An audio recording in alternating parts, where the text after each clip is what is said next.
Sandra all the time is here with the cold hard truth. She's the ears and the eyes for me and you. Every day, everyone want to hear from Sandra. And every time on the air, she's getting better. Tell your sister, tell your brother, tell your mama to call Sandra in the morning and in the evening. They always calling Sandra. And when they start fighting, they calling Sandra.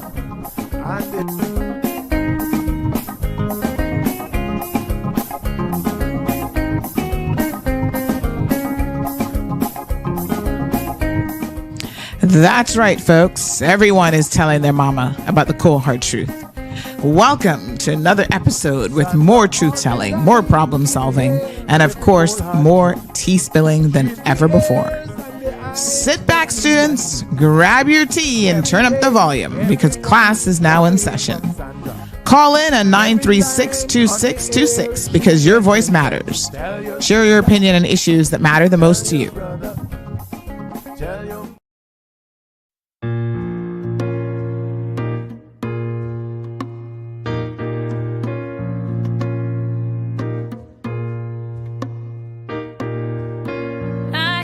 People talking. What are they talking about? This world's gone crazy, and I'm trying to find a way out.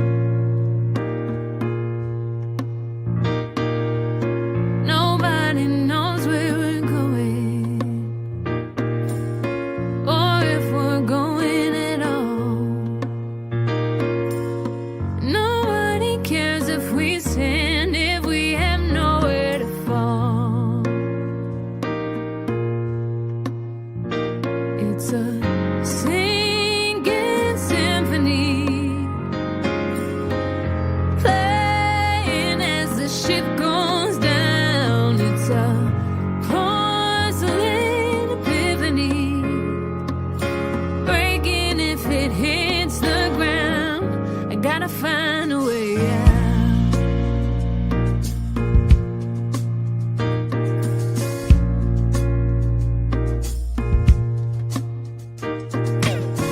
So many questions answered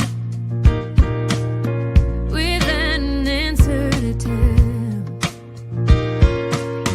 Too many things on my mind for anything to go well. It's a singing symphony, playing as the ship goes down. It's a porcelain epiphany, breaking if it hits the ground. I gotta find a way out.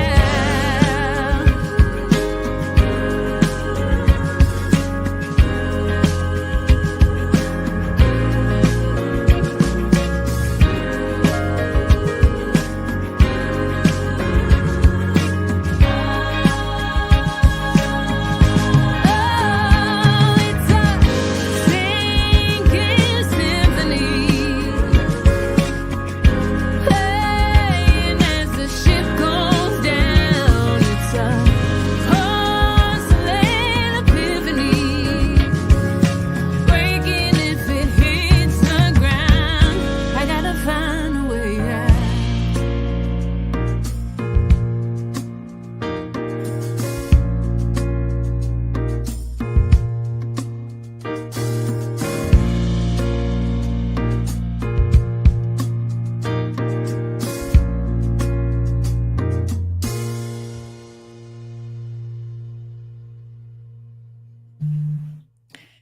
Good morning, good morning, good morning, K-Man. Wowee, Sandy here. Whew. Happy Thursday, I guess. What a mess. Where do we begin? We had some guests who were supposed to be coming. I suggest they hurry up, honey child, because we have a lot to talk about. I mean, wow. Okay, let me see if we can find them. Because, yes, we want to give them their time on the show, do their segment, and keep it moving.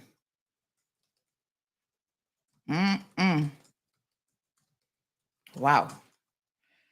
All right. Somebody said, I get so excited when you hit that button. Oh dear, when I hear that song this early, it's usually technical difficulties. No, honey child. Michael, Magic Touch, big shout out to you, honey child. No technical difficulties around yet today. No. Praise the Lord. Hallelujah. We ain't got that problem. Boy, the only difficulty we may have is remembering that it's not 9:30. That's the only difficulty we can have today. Well, K-Man, I keep telling y'all, when they show you who they are, believe them the first time. We have another incident. What's going on around here? Is there something in the air? I don't know if it's Trumpism. He's like spreading some kind of viral disease. You know, when you saw the zombie movie and it's like, you know, everybody was getting infected. I feel like the world is getting infected with ignorance and hate. And guess what? Y'all not bringing it to the Cayman Islands. If we have it here amongst our own people, like the taxi driver, he had enough sense to apologize. Good for him, because I was going to light him up too, and he might still get a little bit today. And listen, I can't go into any overtime this morning, you know, because I got seniors that we need to feed on time. They're expecting their little CMR sponsored lunch. So we're not got our time for an overtime. Let me check on my guests, because if they don't come on in the next couple minutes, they're gonna have to rebook. That's all I can tell them. Auntie busy yet today. So you got to show up in time when we're ready for you. Oh, I bet you they thought it was 8 o'clock. You know what? Give me 1 second, y'all, because I think we need to, let me see if we can get them on early. Yes. All right, 5 minutes. Give them a few minutes. Okay. Yes, ma'am. I got to start telling them just come for 7:30. All right. While we're waiting on them, let's have a quick discussion. Hold on 1 second. Let me grab a little piece of paper. Let us have a quick discussion about the taxi driver, because he's not going to take much to deal with, because quite frankly, he's easier because he came to his senses. But you know, I don't really care who it is that's disrespecting the law in this country. You can get it. It's as simple as that. Justice for all. One law applies to everybody in this country. Okay? Just because you drive a Cybertruck don't mean that you special, honey child. That ugly looking vehicle. My husband said, oh, I want a Cybertruck. I got him a remote controlled Cybertruck. I said, here you go. There. Drive that around the house. Make Zeus chase it around. It's just absolutely ridiculous when people believe that they're entitled because of who they think they are, what they drive, and so on. But let's start out with the little man first. The little man gonna get his first this morning. So you guys saw the taxi incident. He blazed up at the taxi driver. I couldn't make any comments when I posted it because, listen, we are now past the stage where if we don't have reliable sources or we don't really know what went down, we're not going to come to any conclusions. You know, CMR got to be fact checking. And I didn't really have, at the time that I received the video, I didn't have any details. But shortly after posting it, there were people who reached out and said, oh, Sandy, this man, this wannabe taxi driver, because he does not even have a proper license, because his vehicle can't pass their requirements, no AC and all sorts of foolishness. They say, you know, him and his wife be getting all up in their feelings. Shoe shine, sorry. But you're not shining too bright when it comes to Caymankind and dealing with our tourism product. So Shoe Shine has been out there doing the most, getting aggressive with people, thinking people trying to steal his livelihood. Shoe Shine, you're one of us, okay? Let's make it clear. No Caymanian should be trying to steal your livelihood. We're not interested in that narrative. We're not going to do it. We're going to support each other, but you also have to come straight. And if you don't come straight, we're going to have a problem.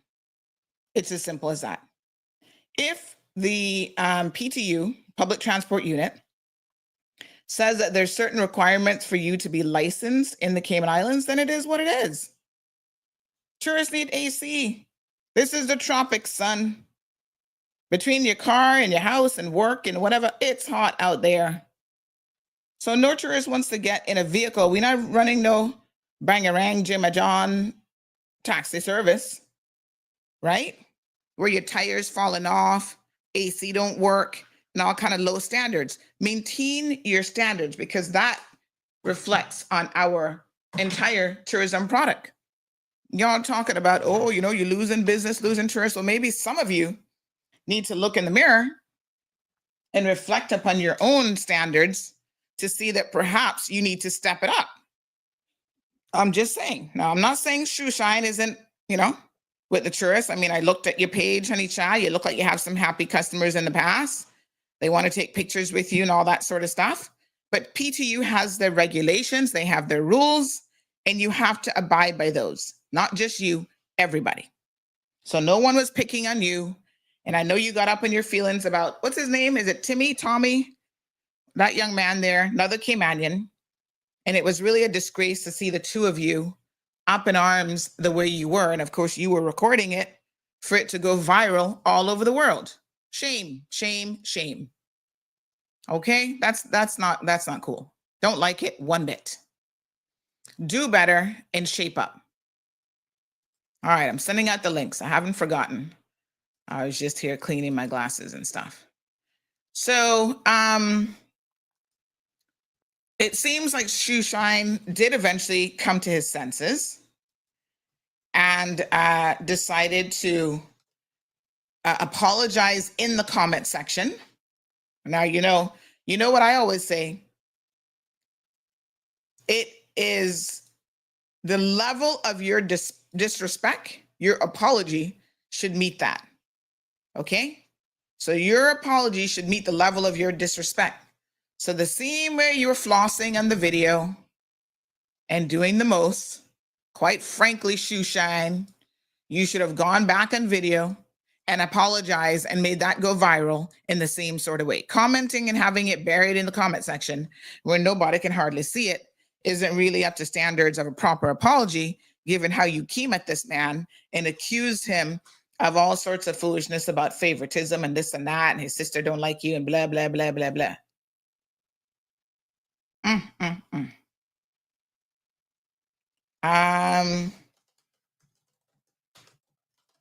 So that's important.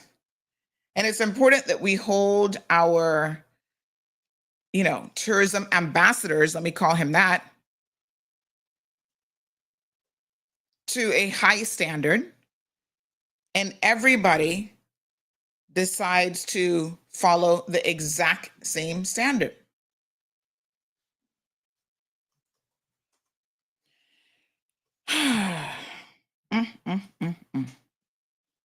Wow. Anyway, Shoe Shine apologized, said he got in his feelings.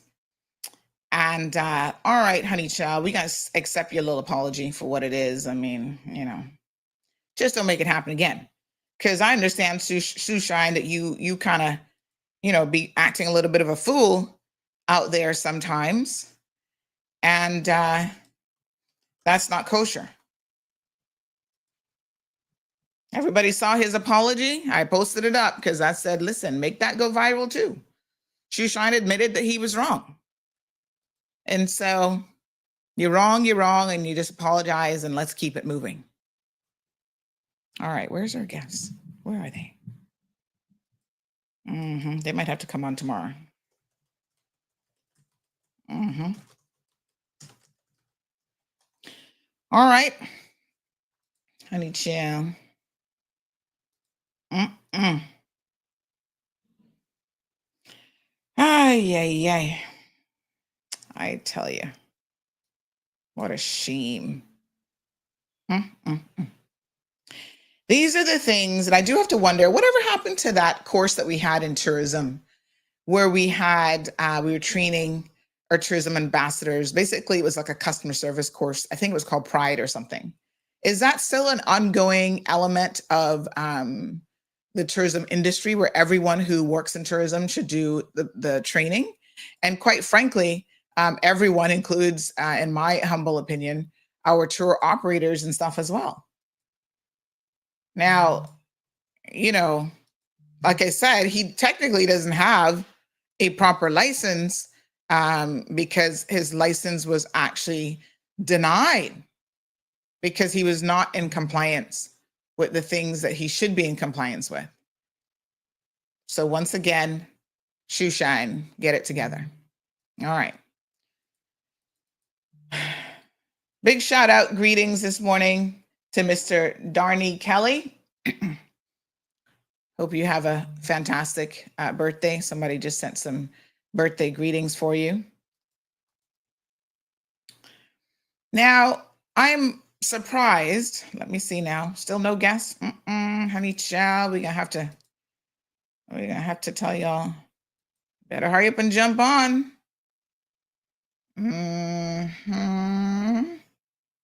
All right. Let's give him. So someone says that Pride is required for all drivers. Well, he needs to repeat the Pride course. Clearly, he might have missed a few things because, yeah, he missed that memo. All right, we've got guests here. We're going to have to get started. Miss Genevieve, I know we're waiting on other people, but we got a hot and fiery show today. Over 386 people already waiting for us to get this show on the road. So can we go ahead and pull you in? All right, you're looking beautiful. I love the mansion. Thank you. That looks like the same one that I had the other day too.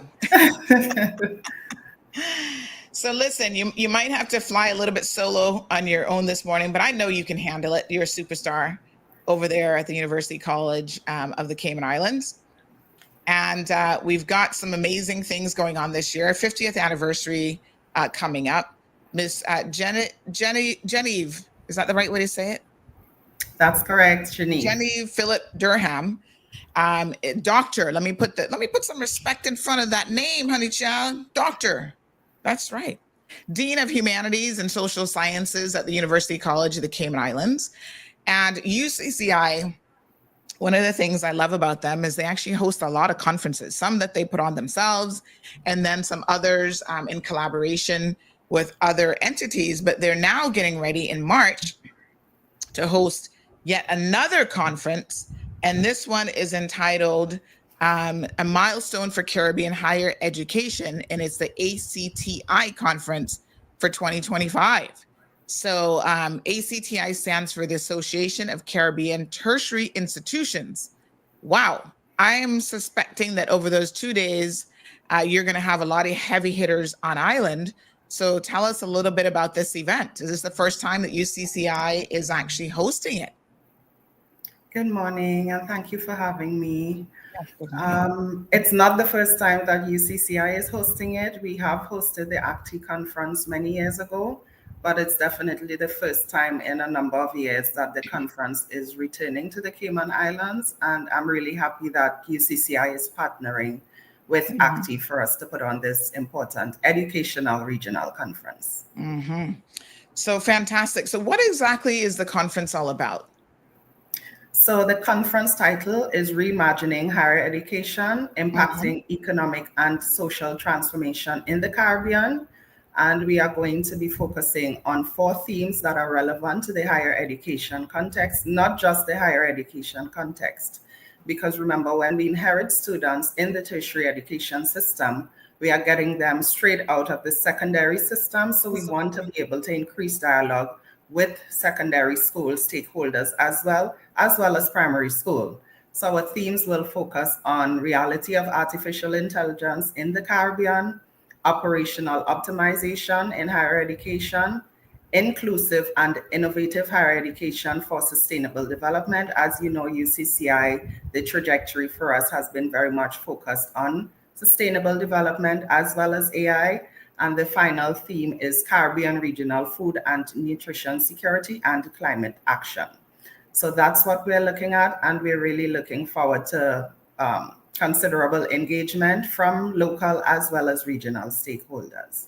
And we also do have a students forum because we want to ensure that we have students' voices represented at the table when we make policy decisions that have implications for their education as well. Mm-hmm. Fantastic. You know, your commitment to these ongoing conferences is important. And can you share with our listeners why, as a higher education institution, it's so important for UCCI to be, a leader in conferences? You get people from all over the world, I dare say, and definitely the region, coming to these events. So talk about conferences in general and why this is such an amazing one, but also why, generally speaking, it's good for UCCI to host these things. Absolutely. We are increasingly in looking at having our regional presence known and felt as well as international. So the focus, as you will know, I'm sure Dr. Rob, our president, Dr. Robertson, has been on the show, and the increased partnerships, the visibility, the investments, the opportunities that we create for our students as well, and faculty, that has been very important. At least in the past few years, we have been trying to do much more of that under the leadership of Dr. Robertson. So being able to bring stakeholders in higher education, both internationally and regionally, to UCCI, it allows us to increase opportunities for our faculty, for our staff, for our students, as well as the Cayman Islands in general, because the ripple effect of that, we want to position UCCI as well as Cayman as a knowledge hub, as a knowledge-based economy, if you will. And being able to do some of these things, we are able to bring some of the top foremost speakers and scholars in their respective fields when we have these types of opportunities that involve regional stakeholders from. So we have persons participating all the way from the University of Guyana, a number of institutions in Barbados, in the US Virgin Islands. We have over 26 papers to be presented at this conference. And again, really important for students as well to see how far they can reach in terms of their educational goals and their education trajectory. So being able for them to see students represented at this conference like themselves, we also want to encourage, that UCCI, we have the dual enrollment program. It's one of the best, I would say, in the region. So for us to be able to share that with persons who are coming to the conference, I think that would be an amazing opportunity for UCCI. Excellent. Well, congratulations. We do have some details on the actual event, and close to the event, we'll sit down. I think what we'll do is we'll sit down and go through all the details of the actual conference theme and what we're going to cover. For the purposes of today, let's go ahead and tell people how they can get registered, the cost of it, and how they can reach out. Sure. So you can register by emailing me, gdurham@ucci.edu.ky, or the ACTI office, acti.office@yahoo.com. And you can also visit the ACTI website, acti.gov, I think. acti/carib.org. Sorry about that. So it's and the registration fee is US $650 for member institutions and US $750 for non-member institutions. And we do have a discount for groups of 5 or more attendees. And for the local community, we also have a daily rate of only $250. So remember, it is the Association of Caribbean Tertiary Institutions, but I really do want to emphasize that we want to engage all stakeholders in the education sector. Just this week, I was looking at a World Bank report that suggested that education in the Caribbean region is in crisis. And we have to be able to have these types of dialogues to be able to share opportunities, to share ideas, to share common challenges that can be applicable across every aspect of our educational sector in the region. So we have to get Yes. moving on fixing this, and we'll really look forward as UCCI, as ACTI, to getting started on that. All right, folks. So again, this is a conference that's coming up in March, the 26th through the 28th. Don't wait until the last minute to get registered. It is the Association of Caribbean Tertiary Institutions Conference for 2025. You can go to the website ACTI-Carib, that's CARIB.org. And you can also email them at acti.office@yahoo.com. So again, get registered early. If you're an organization that wanted to send a couple of your members, they have that group discount available for you. And of course, if you're a Caymanian that's interested in just finding out more about tertiary education, this will definitely be the conference for you. And you can do the local daily rate of only US $250 per person. So we'll sit down with the team at a later date and go into the details of the conference theme and exactly what will be covered, because it's actually quite a good lineup. So can we thank you and have you leave us there? Yeah, and thank you for having me. Really look forward. And you're invited as well. We do have a welcome reception, so you're invited. We have that on the 25th when we have the AGM. It will be followed by a welcome reception where we do expect the full participation of local stakeholders, government, private, and civil society organizations. So we look forward to doing that, and we look forward to hosting a very successful conference. So, all right, fantastic. So again, have folks, a great day. Thank you so much. That's Dr. Genevieve Phillip Durham, Dean of Humanities and Social Sciences at the University College of the Cayman Islands. UCCI continues to do really amazing things over at their campus. So make sure that you check out the conference, and we'll have them back on as we get a little bit later to the conference date to give us all of the details. Okay? All right. Honey chow. Let Auntie take a sip of her tea. We'll play a quick commercial here, and then we're going to get into the road rage incident. And I've got another video that was just sent to me. Thank you guys so much. You guys are so amazing. Thank you. For the past 58 years, CUC has strived to be more than just an electricity provider. We have sought to be a foundational company. We give back to our community, and with the hard work and dedication of our employees, we have built and maintained one of the safest and most reliable electricity grids in the region. As we all look to the future, we at CUC want the Grand Cayman community to have confidence that our commitment to you will continue. Join us as we continue this journey together at empoweringcayman.com. Thank you so much. Let us begin. Lord have mercy. Let me take a deep breath. I've got a video here, but I think I'm going to have to get somebody to edit it because apparently Larry and his wife are using profanity in it. So we can't play it.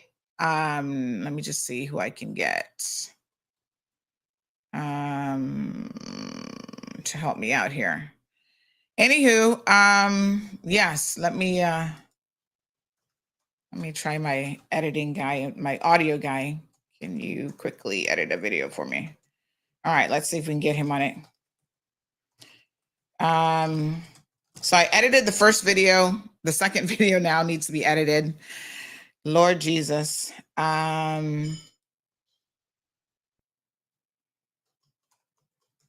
right. Okay, so I need you to, someone said to send it to them. So I need you to clip out, okay, my other assistant just said, okay. Okay, let me see. All right, so apparently they're cursing, him and the wife cursing towards the end. And so let me see here. I'm gonna put in my other headset so I can actually hear it for myself. And let me see exactly what they're saying. I can give you an example of what the word is, but obviously because we are on radio, I'm not going to be able to make you guys hear it. But we'll post it on social media, honey chow. Hold on, gotta switch headsets here. Good morning, caller. Hold on, honey, I can't hear you. And the other thing is, can I get a number for the young man who was involved in the incident. I'm trying to confirm his age. Caller? No, I still can't hear you. Give me 1 second. I will call you right back. Let me just restart this phone. Lately, this phone has been like a little gremlin up in the phone. All right, let me just restart it. Quick restart. And then we'll be on our way here.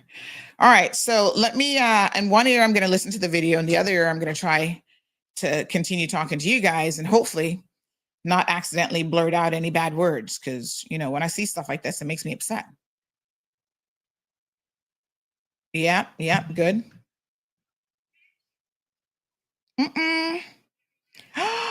Oh my God. I don't know if we can. Oh my God. Oh my God. Oh my God. Oh, no. We can't play this on air. Lord Jesus. This has so much profanity in it. Larry and what's the wife's name? Linda? Oh, Jesus Christ. Lord have mercy. This is a day I feel like we could just click off the radio and go completely unsocial. These people are horrible. All right, class, here's what I'm going to do. I'm going to post the unedited version on social media. Take a break, and y'all need to go and hear this video of Larry and his wife and what they are saying to this young man, because we need to have a discussion with everything in proper context this morning. Lord have mercy. Wow. Oh my God. Whew. Take a breath. Take a breath.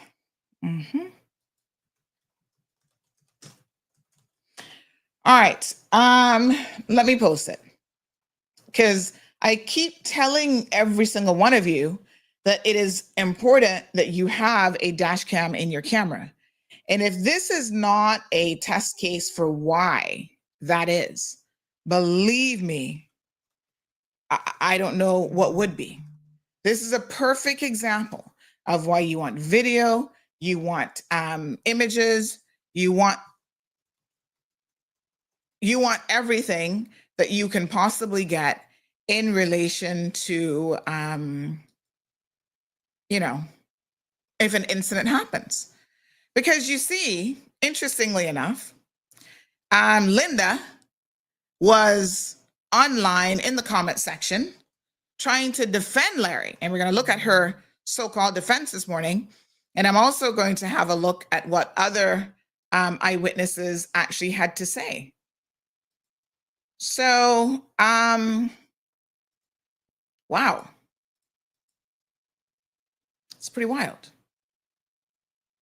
All right, give me a second.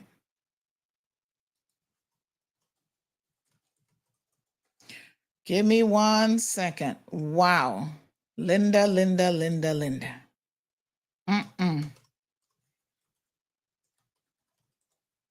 second. Go and have a listen. I'm going to post it now on Instagram and Facebook.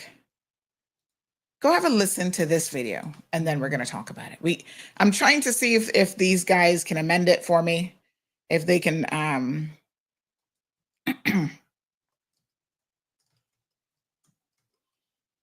If they can amend it for me, then I'll play. But I mean, every other word is going to be bleepity bleepity bleep.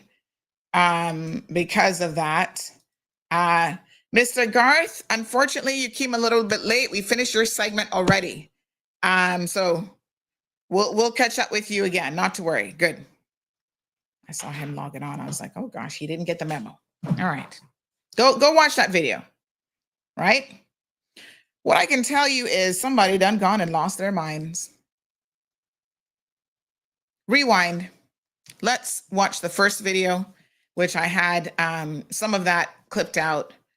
And then we are going to see if we can get the second video. Oh yes, my apologies. Somebody told me to fix my collar. Thank you, honey Chiel. Appreciate it. You guys are so on it. Then we're going to have a look at the rest of it to see if we can get that one edited. But it's going to be bleep, bleep, bleep, bleep, bleep, because Linda and Larry, well, they must have joined my school of profanity, because they sure know quite a few words. But when you're wrong, you know.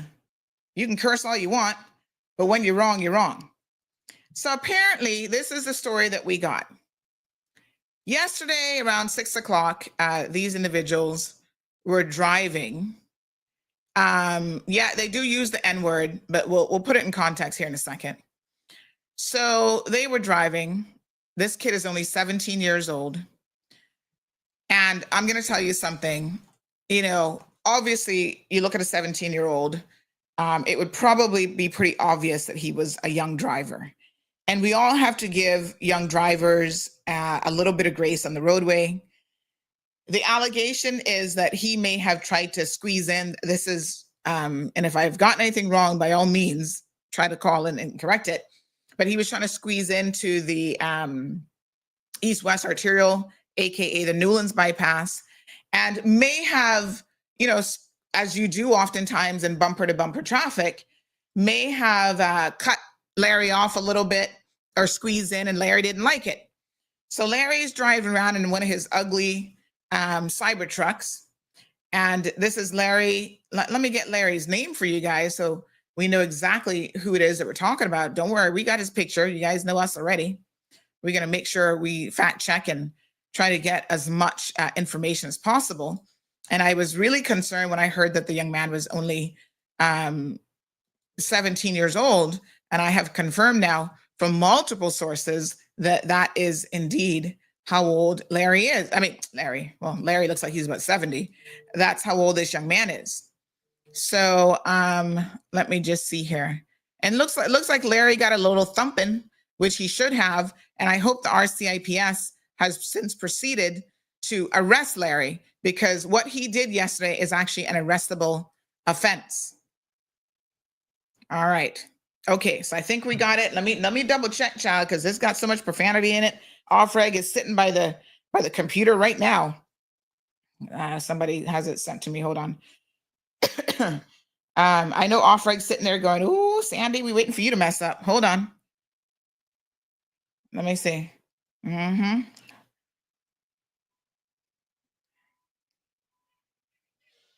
Uh-huh. Let him go. That you can hear that Larry's the one who touched him. Who touched him? Lord Jesus. All right. Is the N-word going to get us in trouble? I don't think that's profanity. I think it's just probably insulting, depending on who it's coming from, because there is one N-word left in it. Because they had to bleep out so much. Offreg, are we going to get in trouble for the N-word? And then Larry drove off. Lord Jesus. What a mess. Hey, what do y'all think? Y'all think the N-word is going to get us in trouble? Can somebody call Offreg? There's one little, there's one, I heard one in there. Police let him go. You see, boy, RCIPS, y'all need to do better. Not for nothing, but y'all don't know what to do once the person looks a certain way. If that was a Caymanian, if they, let me listen again. If,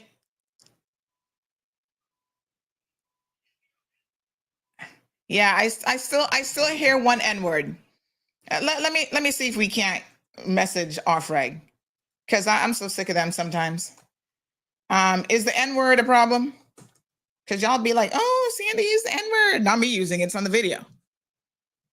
Do we think that's going to get us in trouble? The amount of ish I got to do. The kid was arrested? Y'all are lying. You've got to be kidding me. All right. Just give me a second. Larry, let's back up. This is the first report we got. All right, young Caymanian, case of road rage. Larry, owner of the Tesla Cybertruck, was speeding coming on Newlands bypass. He had to slam on the brakes when the young man merged into the right lane. Since there's a standstill in traffic in Newlands, Larry gets out of his vehicle, approached the Caymanian guy sitting in his car. He then proceeded to choke him while he was sitting in traffic. The Caymanian had to punch him to get him off, and the ambulance happened to be pulling up. Ambulance drivers then got out to break up the fight, called the police. While waiting for the police, the Tesla owner tried to attack him again, and then an off-duty officer pulled up at the same time to separate them. Police came and took statements, and you can hear the Tesla driver saying, "Do you know who I am? I'll sue you. F you, little punk." And he says way more than that we now have on evidence. So, wow. Larry. RCIPS. What is wrong with you guys? How do you not take statements from everyone who was there? Because the only person that I'm hearing defending Larry is Linda, his wife. And we know she cannot be objective. So just hold on a second here. Hold on a second. Somebody definitely needs to be sued this morning, and you should include RCIPS in this. You know, RCIPS, I'm with you guys when you do the right thing, but you arrested the wrong person. How do you justify arresting this young man and not arresting crazy Karen and Kevin, aka Larry and Linda? Like, this is absolutely disgusting. All right, let me see here.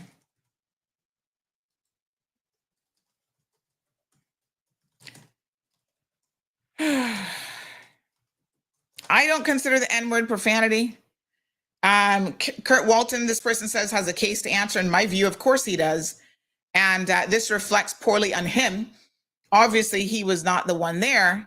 But once again, Mr. Walton, your officers here making you look bad. Okay? This is why, you know, I ain't got no time sometimes for the foolishness that I see. The ones that they should be arresting, they come here and destroy people's property with their drunken behavior as visitors to a beautiful island. You guys don't touch them. You don't arrest them. You don't think there's not a double standard in this country? I want you to know that there most certainly is. And this is yet another example of where officers show up to the scene and they get it completely wrong. Let me tell you what else was shared by other eyewitnesses, okay? Another person said, "You better believe it couldn't have been my child." Lord Jesus. All right, I think we got the second N-word out of the second video. All right, good. Thank you, honey child. I appreciate my little team members here, always willing to help me out. They're not really team members, but they're listening. They're like, "Sandy, I got you." All right. So we have it from multiple angles and multiple eyewitnesses. So here's what another eyewitness had to say, not connected to this incident at all, but was just happened to have been on the scene shortly thereafter. It says, "Morning, just wanted to give you some perspective from the road rage incident prior to this morning show. There was an ambulance in traffic that came up on the two cars, pulled over with hazards and indicators on. It looked like it was a multi-car fender bender at first, but there wasn't any damage after all. Two people were out of the Cybertruck, and one of them was in front of the car. Let me see here. But he was, let me see. One of them was in front of the car, in front of the young man. Ambulance pulled over with lights because an altercation began. Paramedics redirected traffic around the incident and tried to calm, listen to who they had to calm, tried to calm the Cybertruck driver, but he was in another world of rage.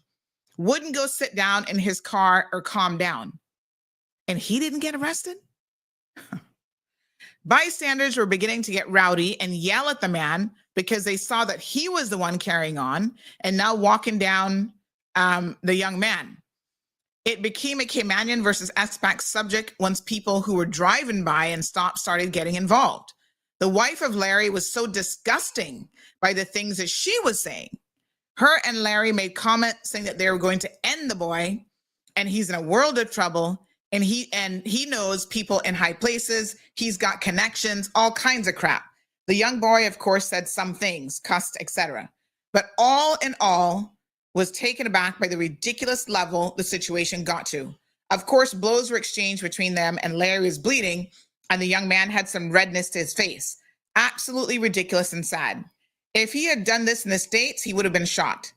You can't go and put your hands on someone because they slammed brakes or whatever happened when all the cars came to a sudden stop. No injuries to anyone from the accident, just an altercation. Larry is lucky it wasn't some hothead East Ender or Bea in that car. This would have turned out so differently, but nothing will come out of this. Hold on, honey child, not so fast. Let's not jump to that conclusion because we're on it this morning. Something will come out of this. You better, something coming out of this. Person goes on to say the cops that showed up didn't even seem interested in getting things straight, but took statements, etc. The off-duty policewoman was extremely helpful and professional. This person even went on to say that they wanted to throw some licks into Larry. Hold on. No, Bobo. This can't go so. I don't know who the hell Larry thinks he is, but you're not nobody. Who are you, Larry? You care to tell me who you're supposed to be? How impressed I'm supposed to be with who you are? You're not nobody. I can't imagine that people come here and think they're somebody special. The person goes on to say, I wanted to throw some licks in Larry. He was out of line, all uncalled for. But, you have to remain professional. Entitled rich, figure it out, versus a young man, a Caymanian versus expat again. We've allowed these people to feel like they can behave this way in our country. The young boy's family should take Larry to court and make him pay up. We offered medical attention. All right, so let's stop there. All right, so listen. Larry, Linda, Karen, Kevin. What is wrong with you? Okay. From all of the eyewitnesses, and we're going to look at the videos now, Larry was at fault. Let's look at video number 1. So this is someone who was passing by and they saw an incident going on and they started recording from the car. Watch out, I'm fight. Nah, be there. Nah, be there. Okay. All right. So you can see Larry's Cybertruck behind him. Right? So there he is. Larry. You see, back it up. Because this is a very, very interesting angle. You see the young man sitting in his vehicle. You know the audacity it takes for you to get out of your car. You're behind someone, okay? They didn't hit you. You didn't run into them. You get out of your car in 6 o'clock traffic, go up to somebody's window and starts assaulting them as they're in the vehicle, and the police arrest the guy who's doing the assaulting? Kurt Walton, please issue a statement on this today. Just a second. We got his phone number. Let's call Mr. Kurt Walton this morning. Okay? Because this is ridiculous. Oh, I forgot to call that caller back. My apologies. Just give me 1 second. Georgetown Police Station, good morning. Good morning. Can I have the office of the police commissioner, please? Just hold for me.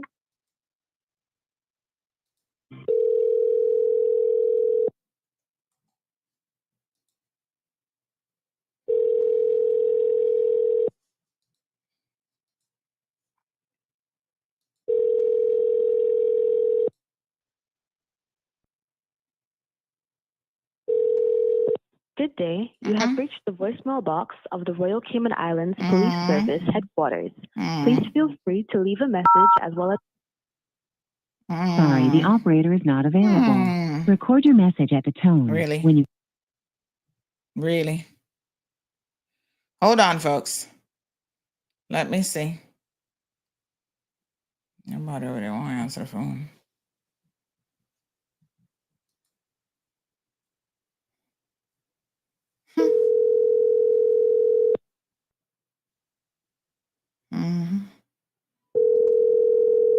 Unbelievable this morning.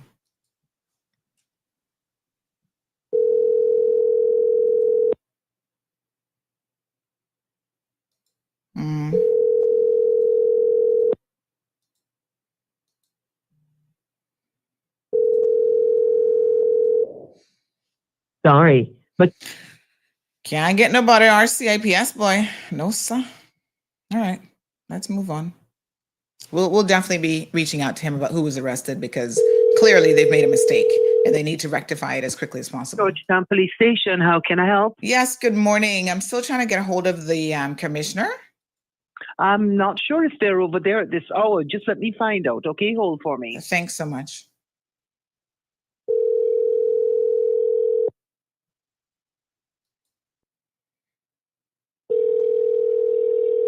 He doesn't have a secretary?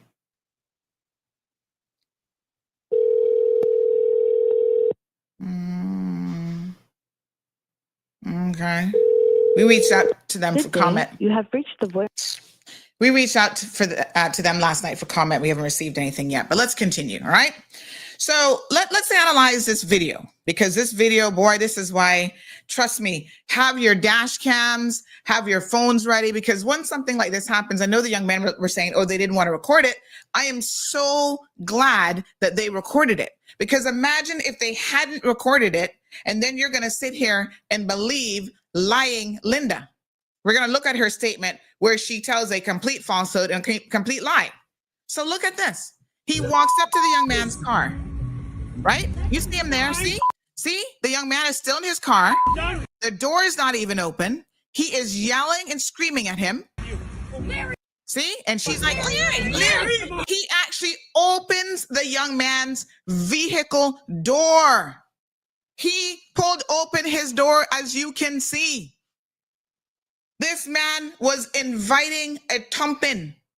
The only sad thing is this young man is only 17 years old compared to old Larry, who looks like he's about 70 and has probably been boxed up a couple times in a drunken rage in a bar.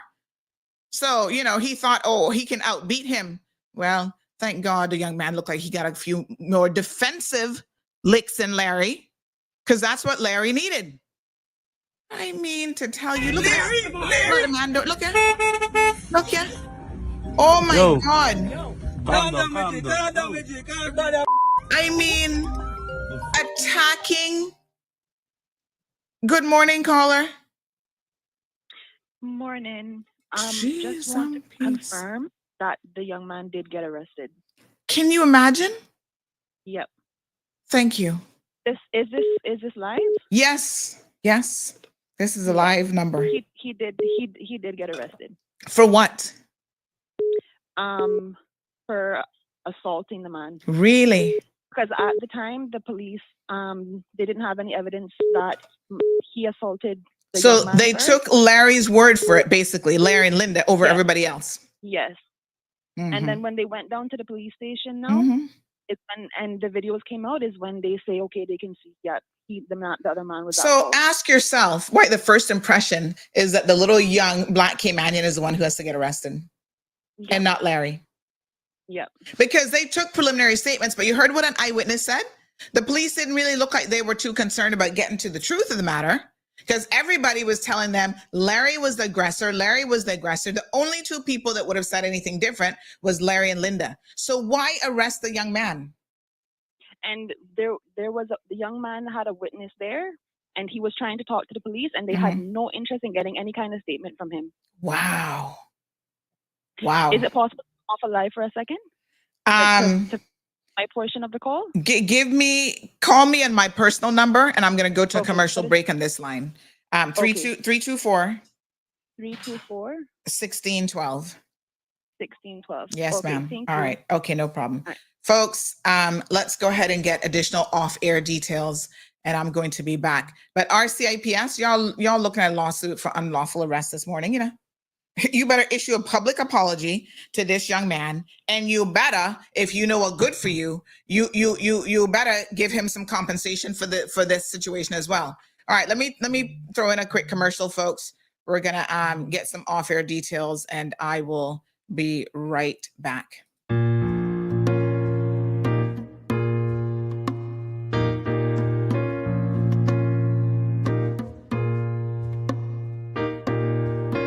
I hear the people talking. What are they talking about? This world's gone crazy, and I'm trying to find a way out.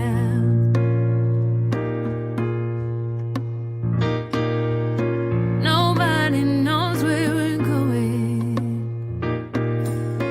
or if we're going at all. Nobody cares if we stand, if we have nowhere to fall. It's a singing symphony, playing as the ship goes down. It's a porcelain epiphany, breaking if it hits the ground. I gotta find a way out.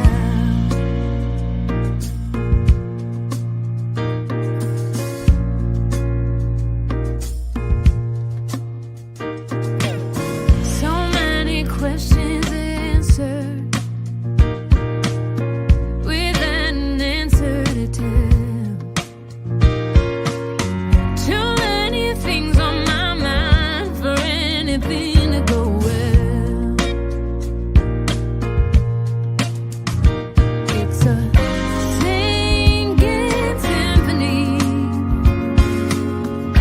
playing as the ship goes down. It's a porcelain epiphany, breaking if it hits the ground. I gotta find a way out.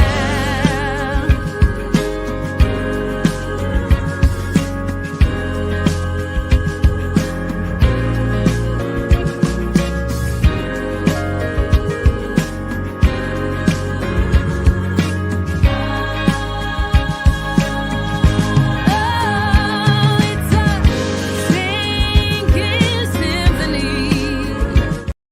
OMG. I was receiving multiple calls. Y'all heard me give out that number, and you're like, let me call Auntie and give her the scoop.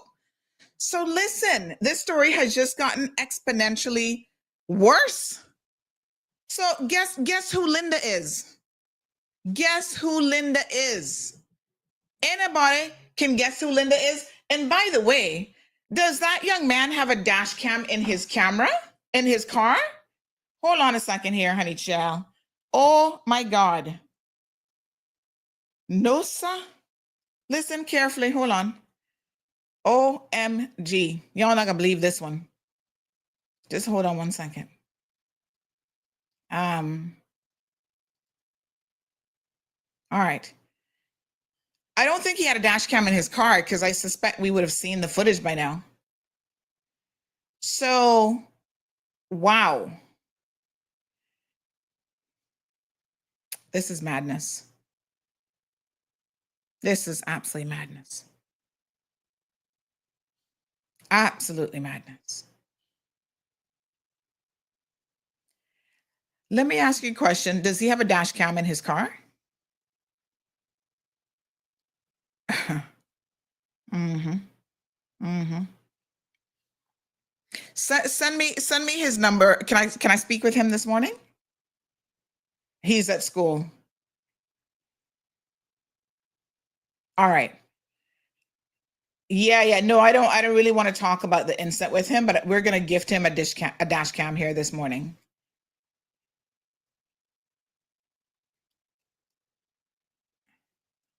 Yes, please. All right. Let me see if Miss Stacy can pull it out of my little storage room for me. Oh my God. Good morning, caller. Good morning. How are you today? Not bad. How you doing?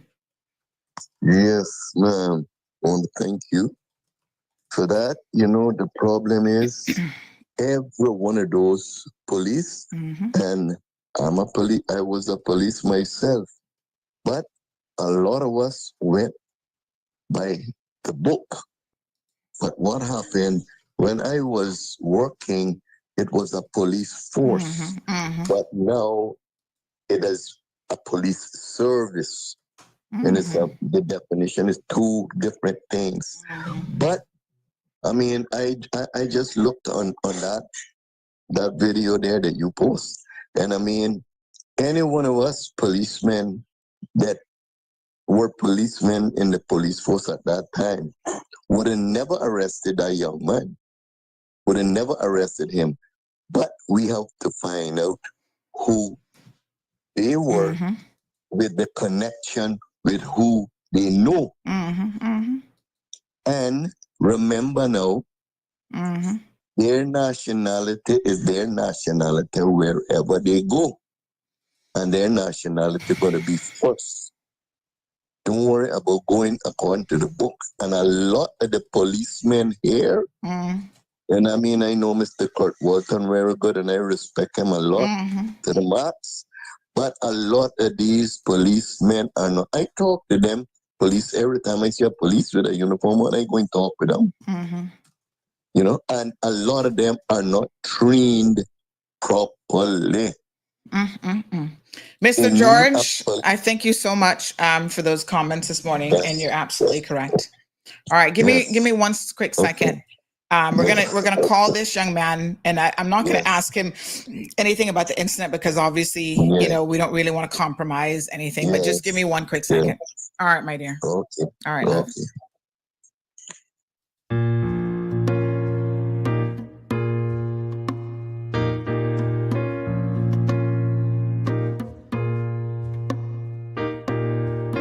I hear the people talking.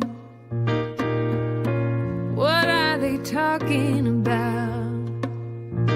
This world's gone crazy, and I'm trying to find a way out.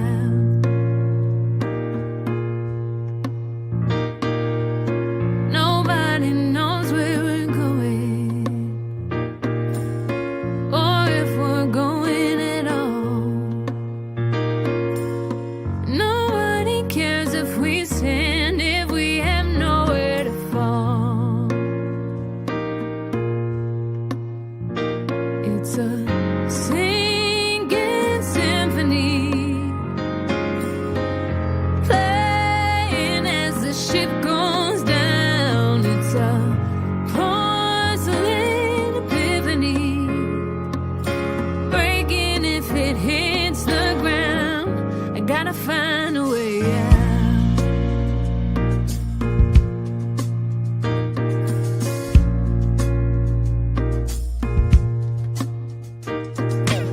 So many questions answered without an answer to tell. Too many things on my mind for anything to go well.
Okay, folks, we're going to call this young man. He's only 17 years old, so we're not going to really talk about the incident. I've gotten some additional information. This young man is actually at school trying to get his education. And we're going to proceed in a very, very cautious manner this morning because Larry is getting sued. Linda's definitely Sorry, the number you are calling is unable to accept your call. Oh, wait a minute. Hold on. Let me make sure I got the right number. So we want to ensure. Hold on 1 second. Make sure I got the right number.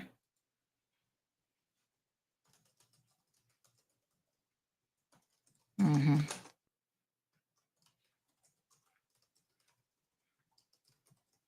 All right. So let's go ahead and make sure I have the right number here. Sorry, the number you are calling is unable to accept your call at this time. Goodbye. Sorry, the number you are calling is unable to accept your call at this time. All right. Goodbye. Let's just call him on WhatsApp. Hold on 1 second. WhatsApp.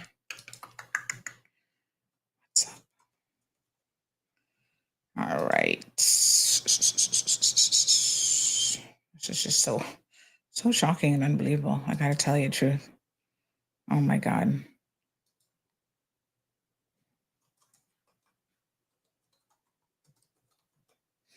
All right.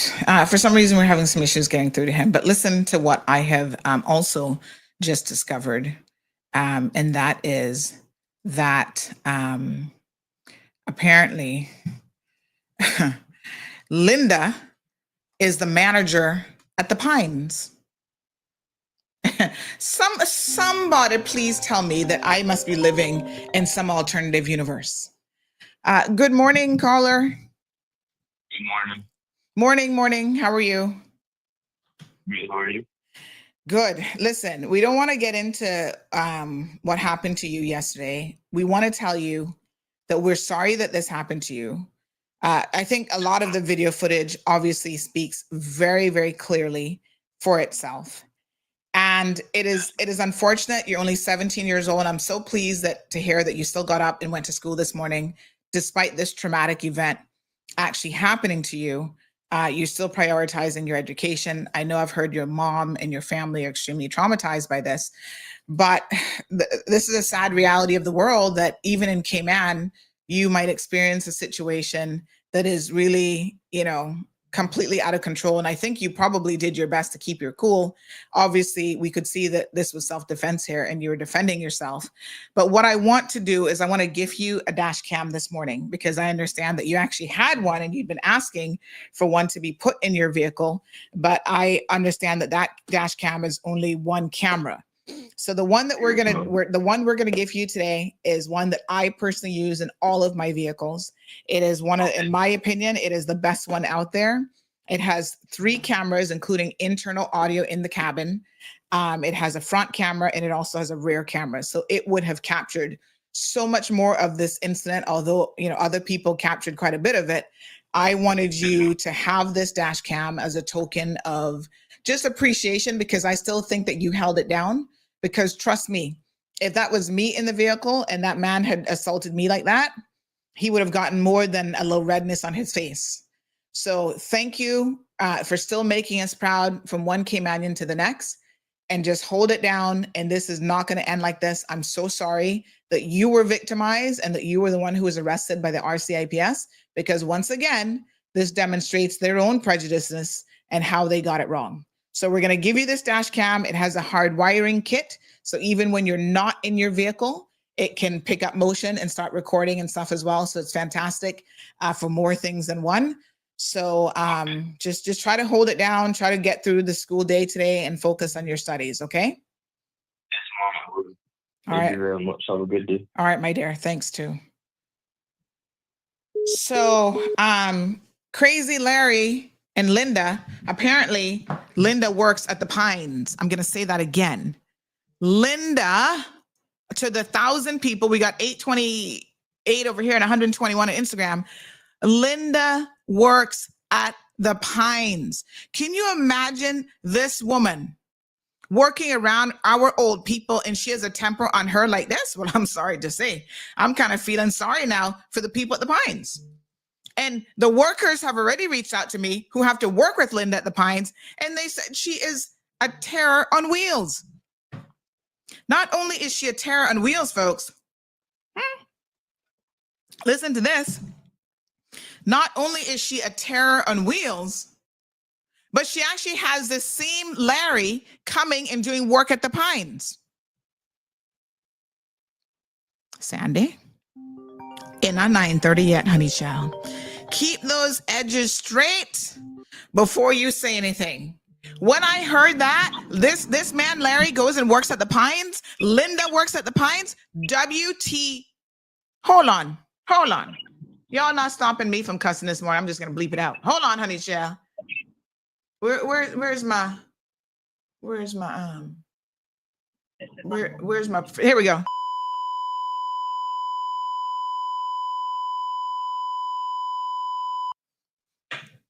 Say what now? Larry and Linda working at the old folks home. Good morning, caller. Good morning, Sandy. How are you? Girl, listen, these people making my blood pressure go up here today. I'm laughing, but I'm almost crying. This is ridiculous. And I not even show the other video yet. I'll get into the next video next. These people are crazy. But let me remind Cayman. I heard the young man say the N-word several times. I don't condone it, but I don't believe it was in a derogatory way. I think it was in a colloquial way. Yeah, but listen, if somebody can roll up on you and start to assault you and say things to you, he lucky that he only said the N-word. I would have been giving him more than that. I mean, like I said, the problem that I have, I don't care if that young man slammed on his brakes, causing Larry to rear end him. Larry's behavior is unequivocally unacceptable and a part of a larger growing cancer that we have in this country. I shudder to think what would have happened to that young man if Cayman was a state like Florida, where they have concealed weapons permits laws that allows you to carry a gun. What would have happened to that young man? And somebody said Larry is almost 80 and this is how he's going on. Oh my God. For a grown man to jump out of his vehicle. What if it was an old lady in the car ahead of him and not a young man who could give him the box sound that he needed yesterday? What if it was an old lady there in the car? What if it was your young daughter, my young daughter, or you, and that had happened? What would have happened? This is unacceptable. And for him to be arrested, I am sorry. The commissioner needs to look into this matter yesterday. It should have been looked into yesterday. So when I hear wannabe MPs getting up and saying, oh, they're protesting for 15 minutes of fame, this is where we're heading. Yes, exactly. So when they want to jump up and beat their chest, and talk about, I've been in protest since I was 11 years old. This is why I protested. This is why Dad protested. This is why all the people that showed up. Exactly. All of those people who showed up. All of those people who supported us. This is where this country is heading. Absolutely. And then because trust me, if you not even. If you don't see the dangers involved in allowing things like this to slide, allowing people calling people in this country riffraff, allowing people in blackface. It is like, what is next? But this is it. You heard how Linda doubled down. Oh my God. Him a nigger. You're the nigger. You're the nigger. Well, listen, we get into Linda in just a second. We're not done with Linda.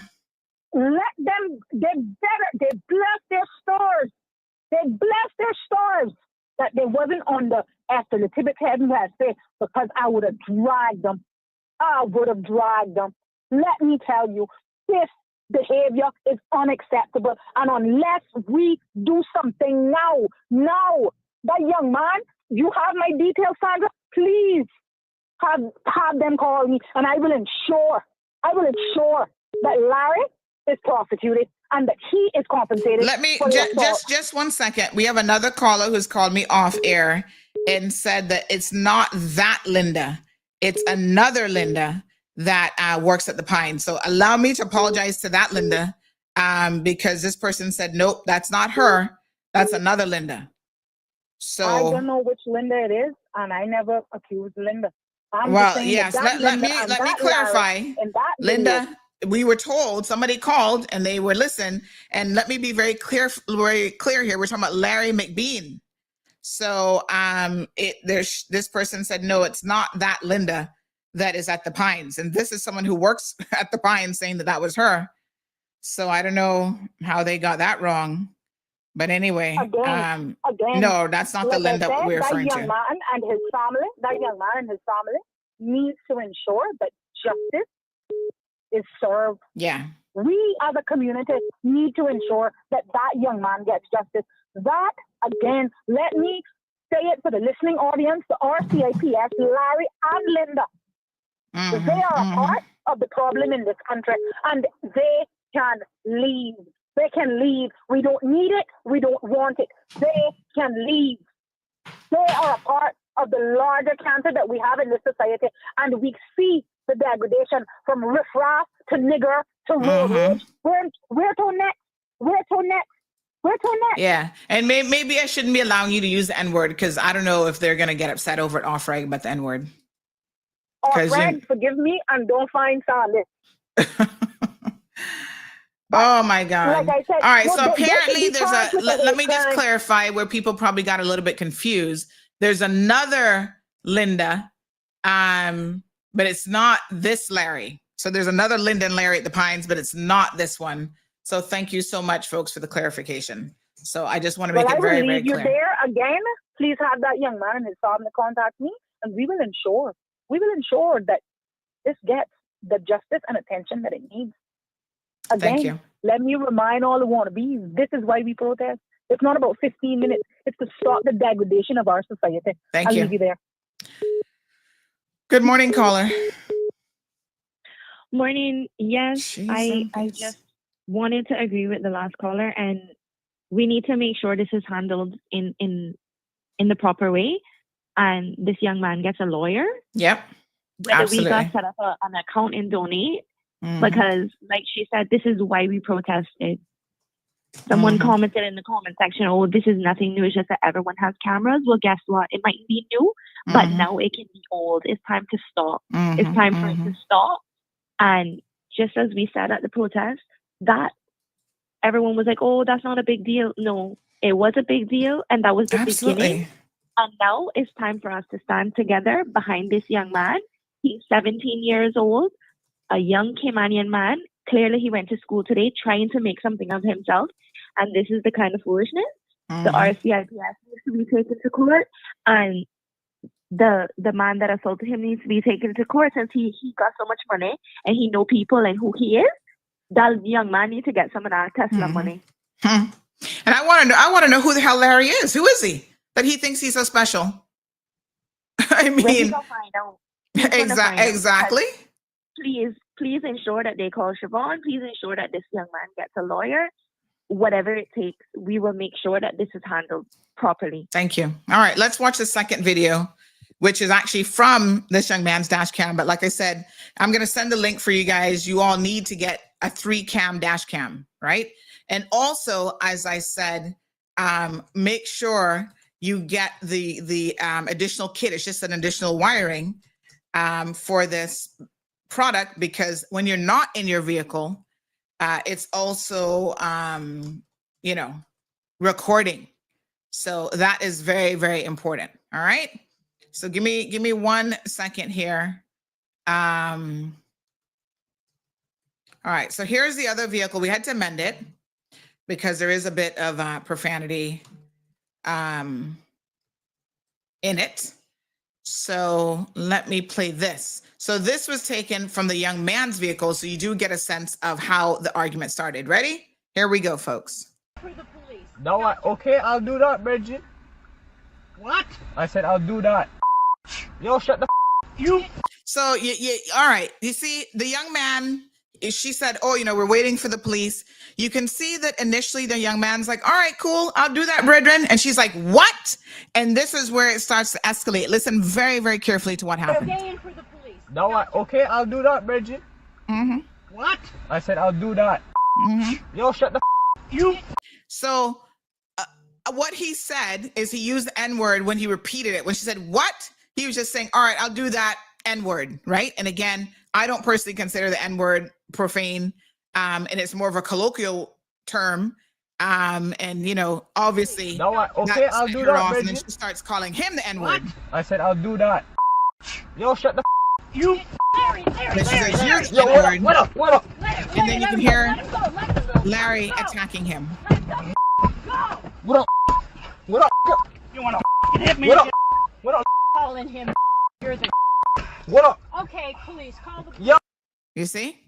So, of course, these are people that know that automatically when the police show up at a scene of an incident, they're automatically on their side. This is how it works. I'm not asking you guys. I'm telling you, right? You get an automatic pass if you are a foreigner in this country. I hate to tell you all this, but just in case you missed that memo. And if you happen to be of a particular color, you get an even bigger pass. All right.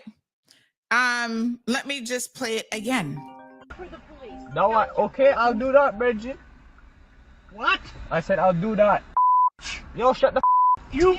Larry. Yo, what up? Larry, let him go. Yeah. All right. So you're telling Larry to let him go. Okay. Larry is obviously the aggressor. Hold down now. Let me tell you all how Linda can then turn around and lie. Look at this comment that Linda puts up on Facebook about in response to her article saying alleged is the key word. Let me see if I can grab a bigger screenshot of this because that looks a little bit small for me. So I imagine you guys can't see it all that well.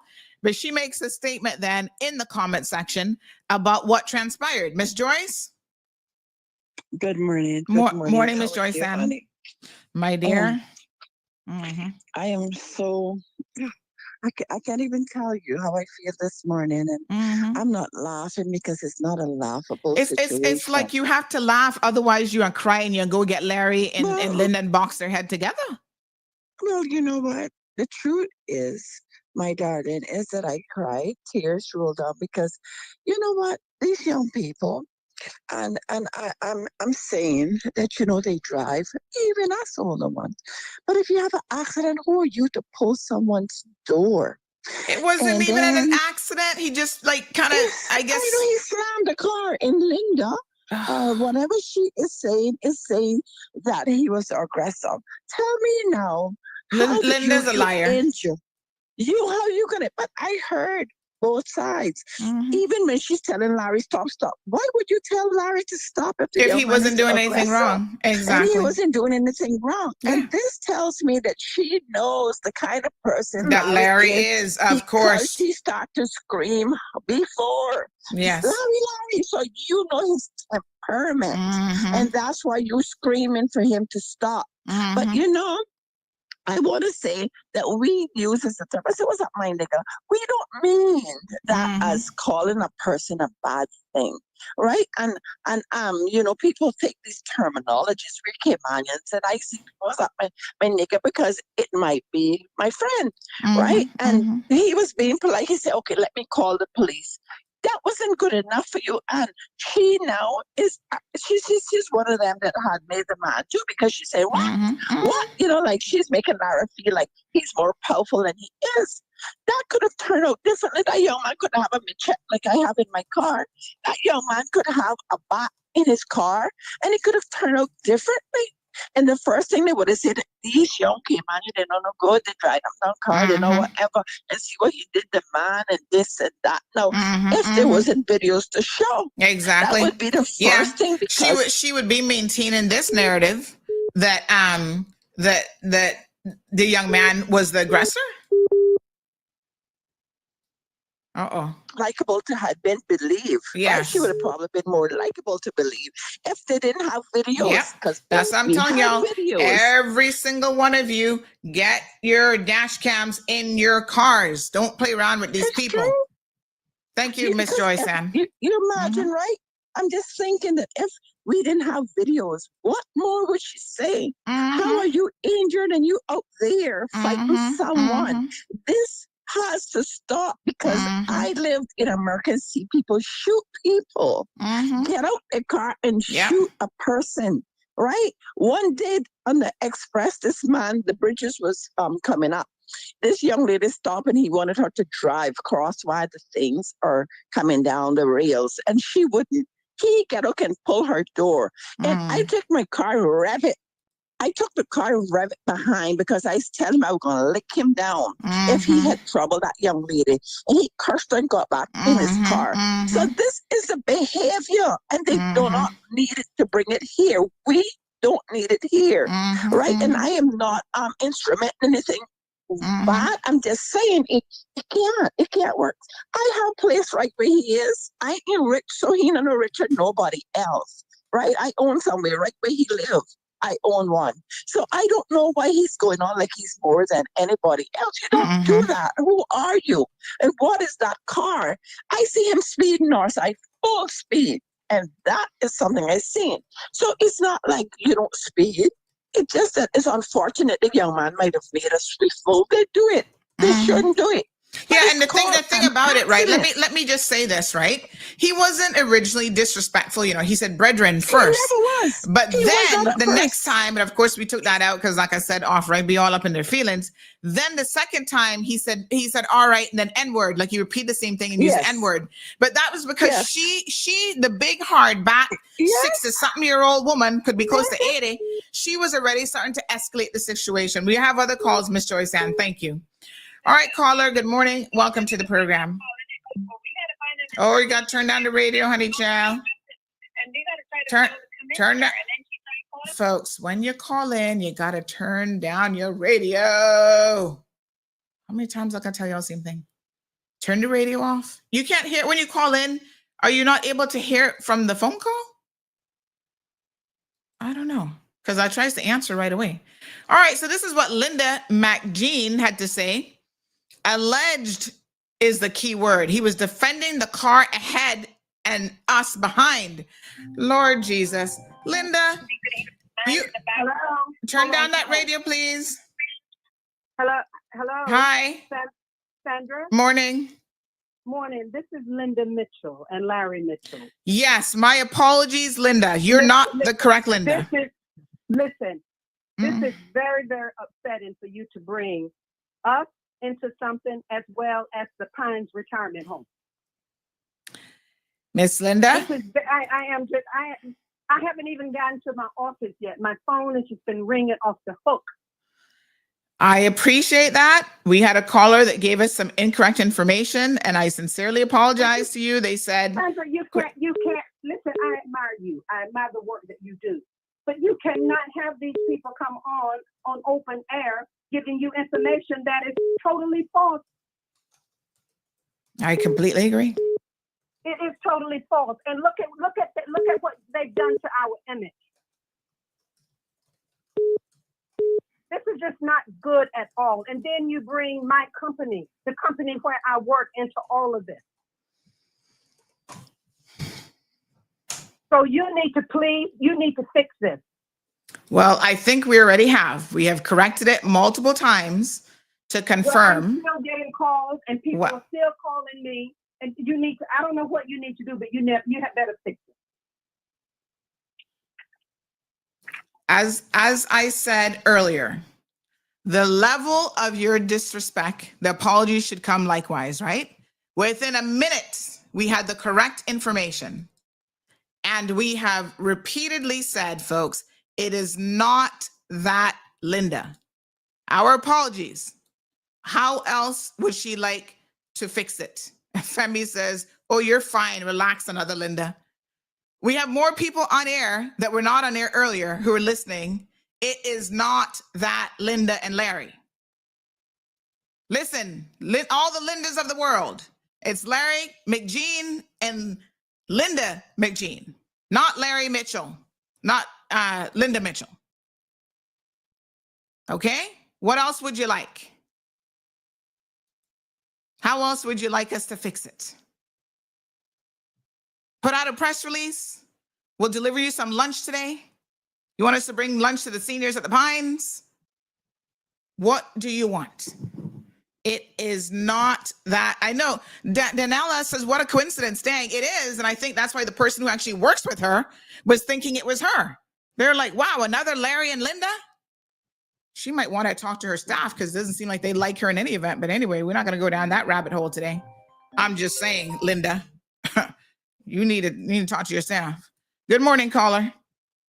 We can see why too. Yes, honey, happy blessed Thursday. Yeah, I feel the pain of the young man going through because Sandra, trust me, something similar to that happened to me 3 times in 1 year. And all I could say is white against black. I put it straight up. It's so sad because in Cayman, that's never been us. Let me tell you what happened just one of the times. I was driving from the airport with a couple going to the Holiday Inn. And I'm going down Westby Road. I'm supposed to make a right across from the governor's house to go down, cross Costules and take the roundabout. There was a gentleman in the front of me, and he was looking in his rear view mirror. I could see him. And then he was braking and going, then braking again and going, braking and going. So I'm like to myself, what is this guy trying to do? And I'm just making sure I don't hit him because he's like going and then stop and looking in the mirror. So I'm like, wow.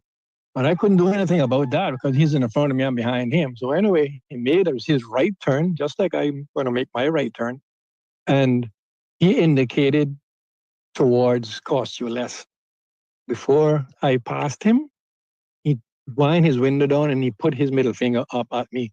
And the folks in the back of my car said, that's rude. So I said to them, that's okay, I'm going to drop you off and deal with him when I'm finished.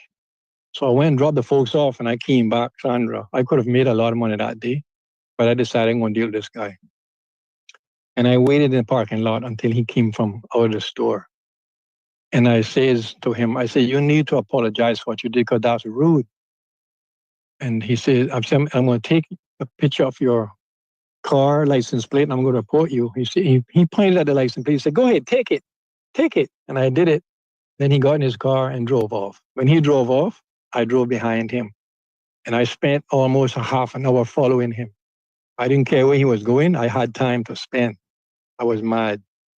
And he decided, say, this is not going to look good and I better don't stop. So he kept on going and he decided he was going to go down the bypass. I followed him straight up to the Compass building.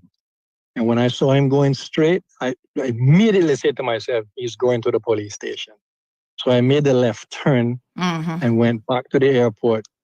And I parked. I didn't even get out of my car because I know I'm going to get a call.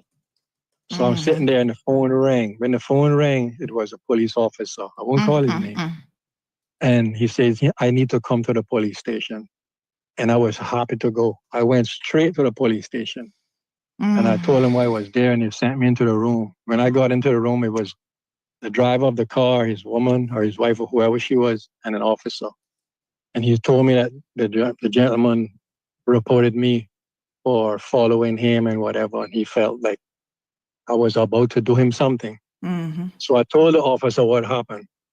Immediately he lied and told the officer that he didn't do anything. He just waved to me. And I was mad when I heard him tell that lie. Wow. And I told the officer that the folks that I had in my car saw what he did and told me that that was rude what he done. And I told him I would deal with these couple afterwards. And then the officer looked at me like I'm nobody. And I know you, you know. I know you, you know. And he's like, he don't even care to believe what I'm saying. He just immediately believe everything the white boys telling him. Right? So after I saw that I wasn't getting no justice, and the officer looked at me and told me I must shake his hand and call it a day. Yeah, that's what the officer told me. Wow. I just went into the white boy face and I just point my finger almost in his eye. And I said, don't ever do it again because it may be the wrong person you do it to next time. And I just walked out of that place. Yeah. Let me tell you, Sandra, these people need to know what time it is. They're dropping the hoot of frightened. I'm gonna tell you what. Yeah. I don't think let me hush. I'm done. All right. Thank you, caller. Have a good day. Thank you. Bye. Yeah. All right. So a lot of you saying, boy, that other Linda, this Voyager says go back and listen to the show. It was corrected. And from the sounds of her angry self, She sounds like a champ. Like I said, I'm not talking about that Linda today, but she should know that I've had enough complaints on her over the years, but I'm just saying. This is when I need to drop this. I have to yell at you guys. Okay, Linda, listen, Linda. Listen. Okay, what? Like everything they do at this house, you can't trust everything at Grandma's house. Listen, Linda, Okay. Linda, listen. Okay, then what? All right, Linda. Linda, is that you? No. Okay, thank God. Good morning, caller. How may I help you this morning? Give me a laugh. My dear, listen, sometimes you gotta laugh or you gotta cry and box these people down, you know? No, sir. Give me a laugh. Somebody on Instagram say, fix it, Jesus. Please do. Because you see, 9:30 is approaching. You understand? The Lord will fix it for you. The Lord helps those who help himself. And that's why he gave me a very creative vocabulary. And I believe I need to start help myself. You know what I'm saying? I'm sorry to hear what happened. I'm just tuning on your thing. I'm really sorry to hear what happened. That young man. But I'm going to say this publicly, worldwide. Mm-hmm. And I don't care. Not one bit. I've had experiences from 2002 until yesterday, where I'm seeing where there's going to be an escalation, where person going to start attack into the police forces. It's going to happen. Yeah. The police need to do better. It's going to happen. It's going to happen. And it's just sad to know that the good police officers going to get caught. Yeah? But I'm about to expose a lot of them, but I'm waiting on the situation to carry out through the right channel. But I'm seeing where the police system fail more than 100%. And why? Because, and I will publicly say, some of my own Jamaican police officers need to take off them uniform. Yes. And go back where them are come from. When we say go back where them are come from. Because they are the ones who have instigating the good and the new ones them to do the wrong, and them sit behind them chairs, sit in them position and doing the dirt out on the public. Yes. I have names now, but I don't ready to call them names. You get what I'm saying? And what is about to come out, them to see and know that, yes, what I was saying all these years was true. When you're right, and then penalize you, and criminalize you, and turn around, to even put yourself more than your ears. It's what that means to me is police behind. So this young man, I know how he feel. And don't get me wrong, I have some nice drugs and where I will have beat them, I will wash them foot. Just because them stand for what is right. But if we never let Jamaica come and claim us, they are looking at them eye to eye. I want the commissioner, I want the governor, the deputy governor, everybody to just control them. My business tarnished because of some of them and even some work entities from work. I mean, I'm afraid to talk. I'm tired, I'm standing. I'm just a walking bomb. I wait to explode. And that works. All right, my dear. We do have other callers calling in. Will you leave us there for now? God bless you. Thank you, my dear. Obviously, this is very, very triggering for people who have had to go through this themselves. Good morning, caller. Yeah, good morning, Sandra. How are you today? Not bad. How are you?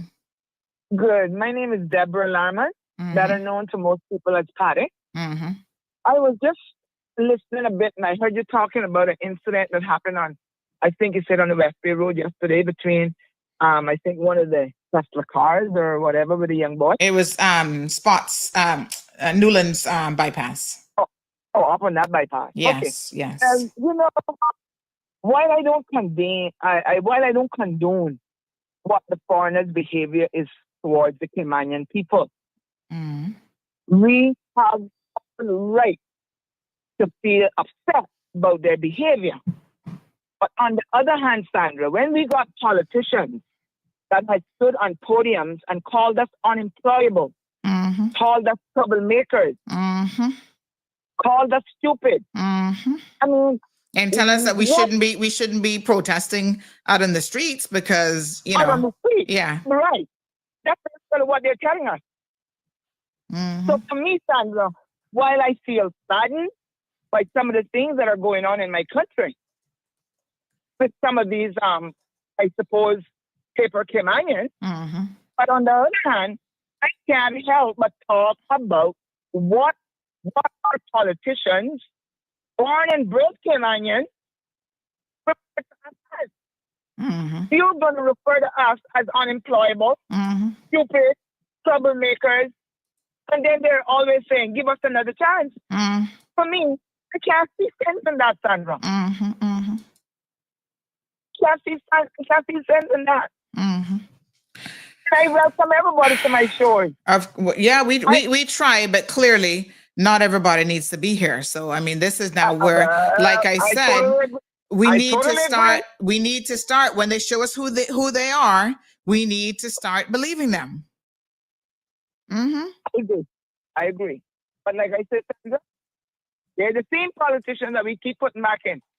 That they have been 40 years. Some of them have been there for 16 years, 20 years, and got voted out. And we got to watch ourselves if some of them don't see once they get back in. Yep. What do they think about Caymanians as far as people like ourselves? What do they really think about? That gives the foreigners the leverage, the getaway. Yeah. The doors to be open, the windows to be open. And laugh at us. Wow. So that's my put for today, Sally. Thanks, my dear. I appreciate it. You keep your good work up. I appreciate it. Thank you so much. And take care, hand. All God right. bless you. Thank too. you so much. Bye-bye. It is very, very, very disheartening. And I must tell you that, I even think of this from the perspective as a mother. Okay, if this had happened to me, I might have been able to hold and handle, I don't know, Larry. Somebody said they actually live in North Side.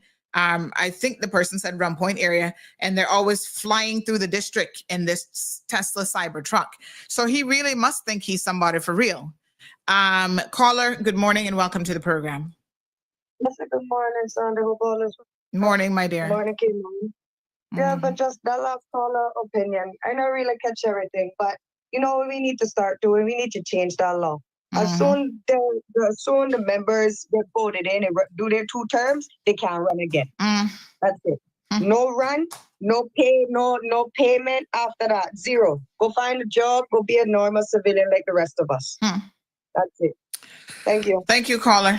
Patty said things just now that our own people have said about us, as some are seeking elected office right now. Oh, we shouldn't be out there protesting. You're going to look bad if you go out there and join the protesters.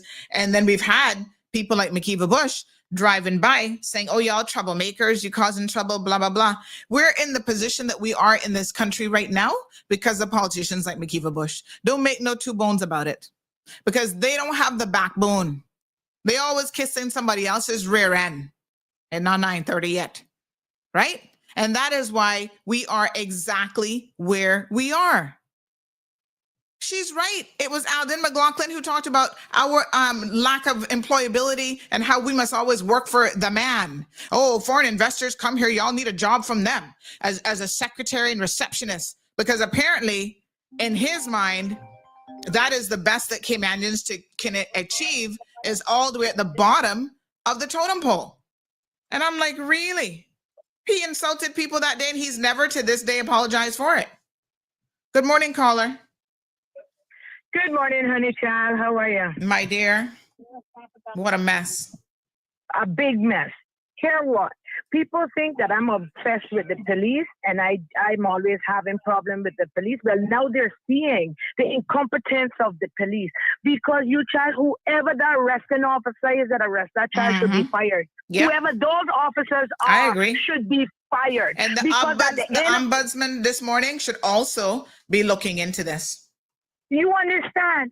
Because at the end of the day, you child, because this man is wealthy and whatever color he is, doesn't give him the right to go, oh, I got, you know who I am? I got people in high places. And who is he? I still waiting. Of people coming here thinking that, I mean, oh my gosh, this is so annoying. I'm still waiting for somebody to tell me who Larry's supposed to be. But again, this is what our DG call world-class civil servants.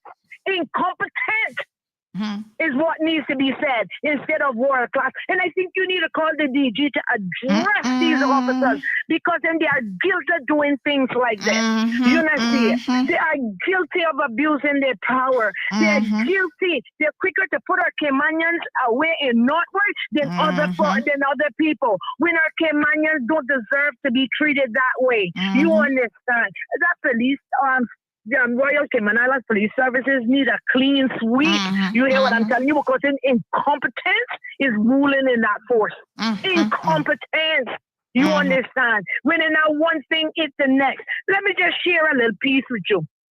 I think I told you, I had an officer, I got in an accident, somebody hit my vehicle New Year's Eve, and I called the police. When the police come, the police refused to give, even though I provided the police with the license plate number, the police refused to give me the person contact number, details, insurance details, and what have you. The police had and it's 349 Brown. He had the audacity to go and give the person who hit my car and drove away my contact details and refused to give me his contact details. You understand? Wow. That's just how incompetent they are. But I mean, come on, man, DG need to go with the ball rolling. He needs to stop this foolishness. This is a disgrace to the people of the Cayman Islands. Yes. And we call us officers. Lord Jesus. Man. Thank you. Thank you. I'll see you lunchtime, honey child. We're cooking in the kitchen this morning. We're feeding our seniors. So, Natasha, good morning. Natasha says, who are the people in high places? I am still waiting to figure out who is he? Who's Larry? Since he claimed that he's somebody. We got 7 minutes left before we can click off the radio. And then I can get really real, and for real with you guys. So I don't know who Larry thinks he is. But yes, he says he knows people in high places. And I want to know who these people are. Because who they be? Exactly. Which high places? The police commissioner is high. The governor is high. The deputy governor is high. Who you consider high? The premier of this country? What people in high places, Larry, do you supposedly know that we should be concerned about? It doesn't matter what people in high places you know if you're in the wrong, because those people should not be supporting you and cloaking you up in your nonsense, regardless. Good morning, caller. Well, I mean, if he knows people in high places, I could introduce him to God. I get higher than that. You understand? And I know God not supporting his foolishness. Well, I don't think you took it anyway. You can't advocate violence on the radio. Have a good day. 9:30. Yes, and we're not advocating for violence, but I can tell you one thing. It would not have been me, okay? Because you know what? That's not violence. That's called self-defense. He attacked that young man first. Good morning, caller. Good morning, Sandra. Morning, Ralston. How are you? Sandra, I'm good. I am very thankful, and I'm listening to what is yet another incident, just showing where we've reached in Cayman, or a certain indicator of where we reached in Cayman. It's unfortunate. Very, very unfortunate. Just saw the second or third video. I'm not sure how many they are going around now, but certainly saw the one where the gentleman goes to the car and grabs the young man. And, you know, for us to be in Cayman and to be looking on the side of our roads and seeing this sort of nonsense is really, really, really unfortunate. And it's unfortunate that you have to use this sort of forum to have to deal with what seemingly is incompetence yet again by the RCIPS. Yeah. And for the RCIPS to know that this has happened and for their leadership not to have stepped up. And already made a statement this morning. I mean, seriously. Right. And so that's just really, really unacceptable.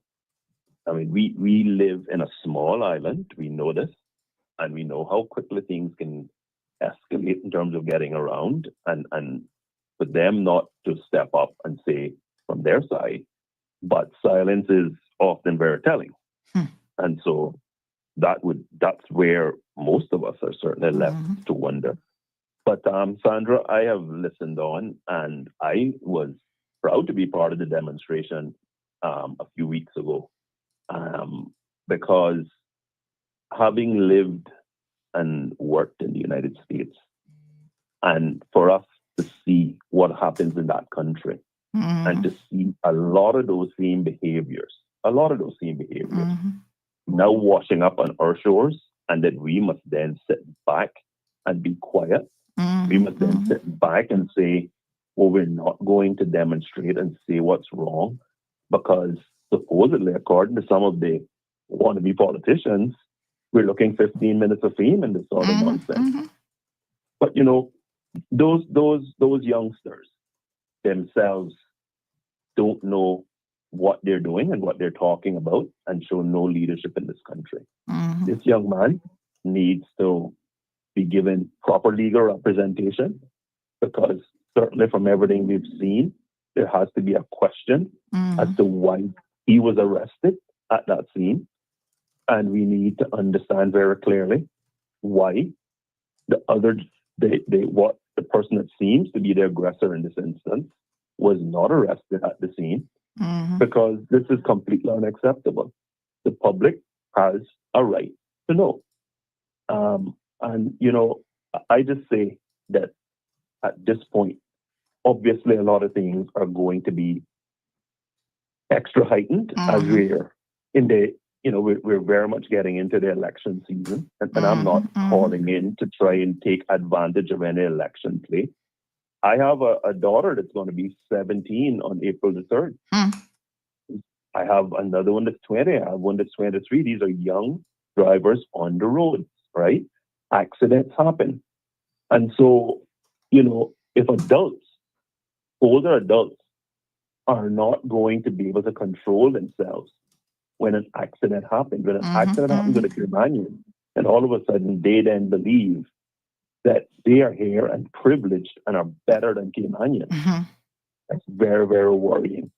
Very worrying in regards to where we've reached. And the fact of the matter is, we have to, as Caymanians, not just grumble for a period of time and not say anything more, but we have these last few weeks, Sandra, I think, is an even greater call to action for Caymanians to understand and appreciate the type of change that we need in this country, because we have a very small community, and I have seen it.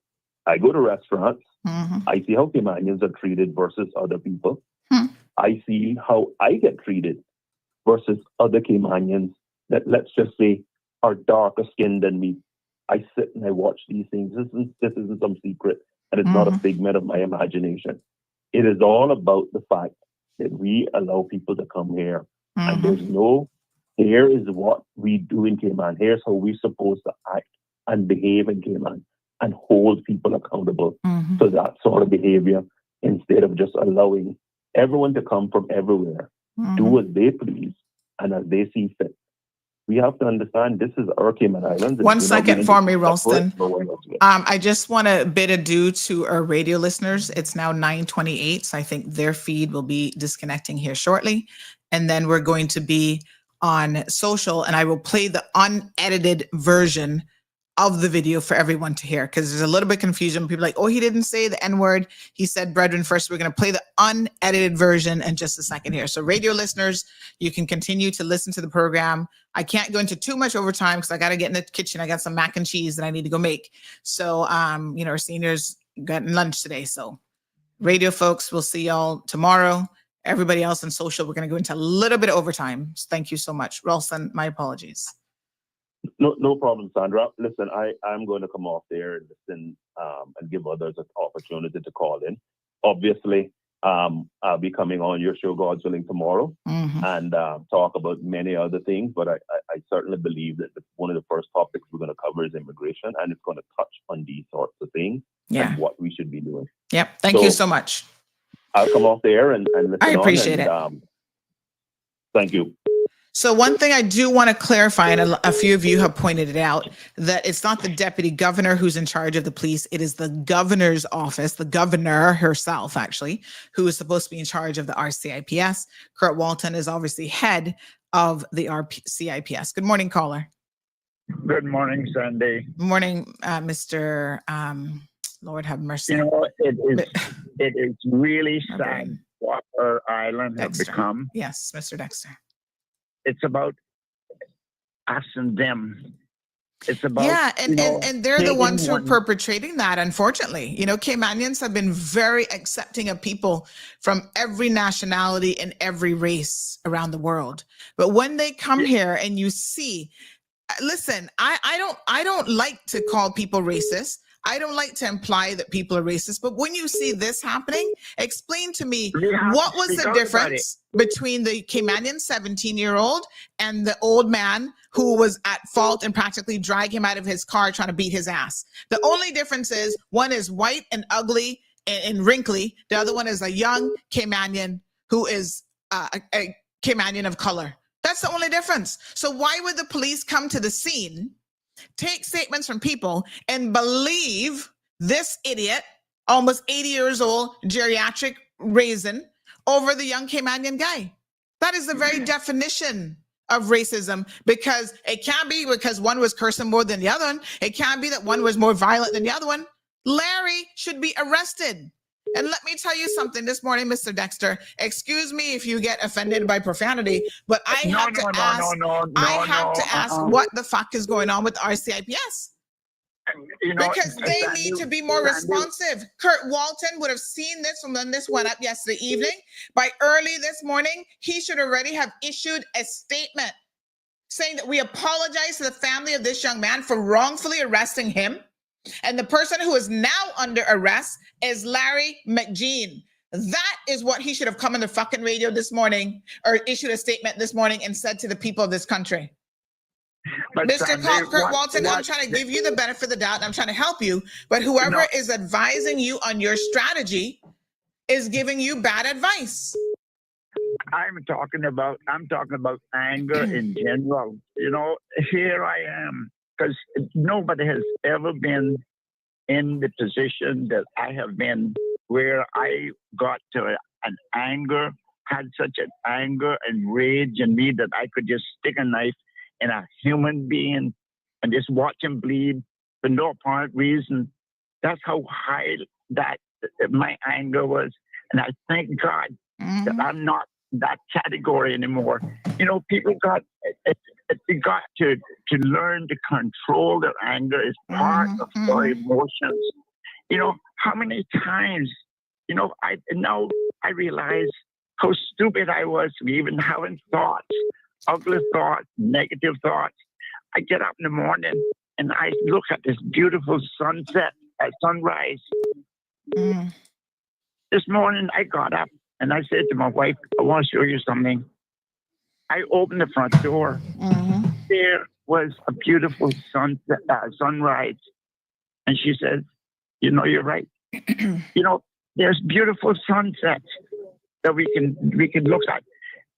Get up and thank God every day that you're alive. That you're alive. And thank Him not only for your life, but thank Him for your senses, because if I cannot imagine how it would feel to be have a stroke where I don't know who I am. I got my senses, I got my sight that I could see God's creation. This has nothing to do with religion, Christianity. This has about spirituality.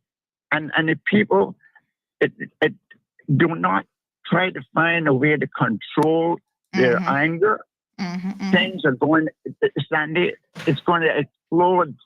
And it's sad that we have come to what we have become. You know, it's to find ways of taking that negativity. You know, my biggest problem when I had that anger problem, where I went to the brink of suicide. Yeah. Thank you, Mr. Dexter. We'll take another call as well. Thank you, sir. No. Good morning, caller. Good morning. Morning, dear. How are you? Boy, I'm okay, but I tell you what a mess. Yes. I hope you're feeling better. You still sound a little bit hoarse, but what? Let me turn my iPad down a sec. Just for a sec, okay, please. Okay, thank you. Yes. Okay. I couldn't help but calling this morning. Didn't plan to, but now I'm doing it. The first thing I want to say is listening to this and the behavior of these. They're not police. I don't know what they are, but they're certainly not police. Okay, let's get that one straight. And all I could think this morning is that my poor father must be rolling over in his grave, because he would never have hired them. This is what he kept warning him and Alex about. We are here. Okay, that's one. The next thing is, as far as where the police falls, the police officers report directly to the deputy commissioner. He's put in charge of the police officers. He reports to the commissioner. The commissioner reports directly to the governor. So that's the order in which it falls under. It's not under the civil service. They're different. Because unfortunately, hear this, they fall under our national security. Right. Get that one clear, people. No. Several people have said we have an election coming up. Now is the time for you all to sit down, think about what is wrong in your country. What do you want change? Who it happens under? I mean, who's what it happens under? You have a chance here now to do something about it. Yes, absolutely. This has gone on for too long. When I speak about the overpopulation, I am not just speaking of ebony. I speak of ivory also.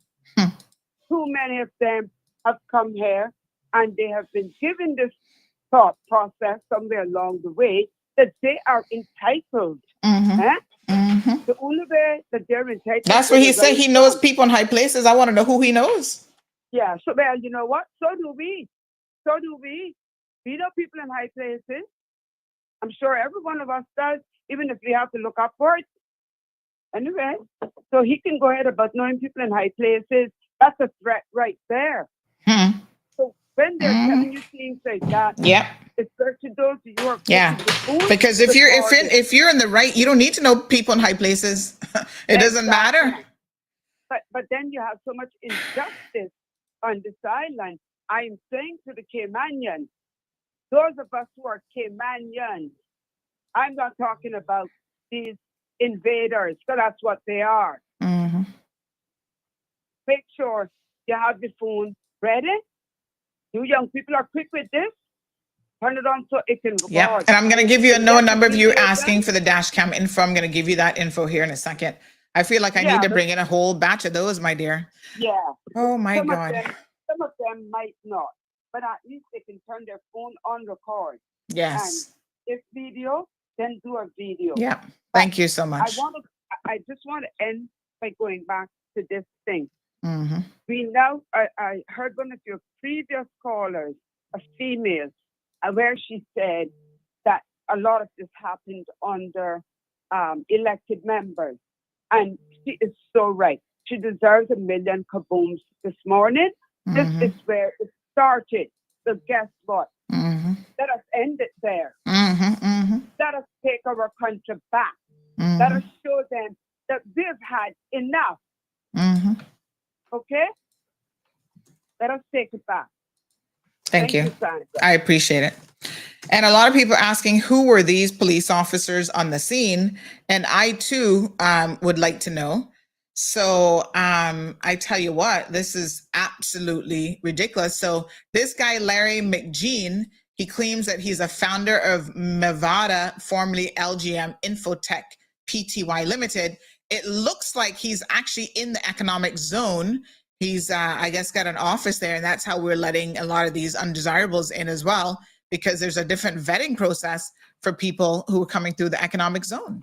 They get fast-tracked with work permits and all sorts of stuff. So I guess the person he must think he know is Charlie Kirkernel, but I believe I can speak for Mr. Charlie this morning when I say that Charlie's a Caymanian first and foremost. So Mr. Larry, you better know that you don't know nobody, because Charlie Kirkernel not gonna support you in your violent history. So let's look at the unedited video so we can see exactly what went down. And Larry, let's watch the video. For the police. No, okay, I'll do that, Bridget. What? I said I'll do that. Yo, shut up. Oh no, that's still the, hold on. Linda, hold on. That is still the edited version. I want y'all to hear the unedited version, so we not gonna know things about exactly what happened. Hold on one second. Let me just scroll back. Oh, we got another one with him outside the car. Jeez, peace. Yeah. We got it. Oh, Larry, you are lucky. Oh my God. Hold on now. We coming. Yes. Here we go, folks. We got more video footage, CMR exclusive here this morning. Hold on, honey child. So this is the first one. Watch this. Yo.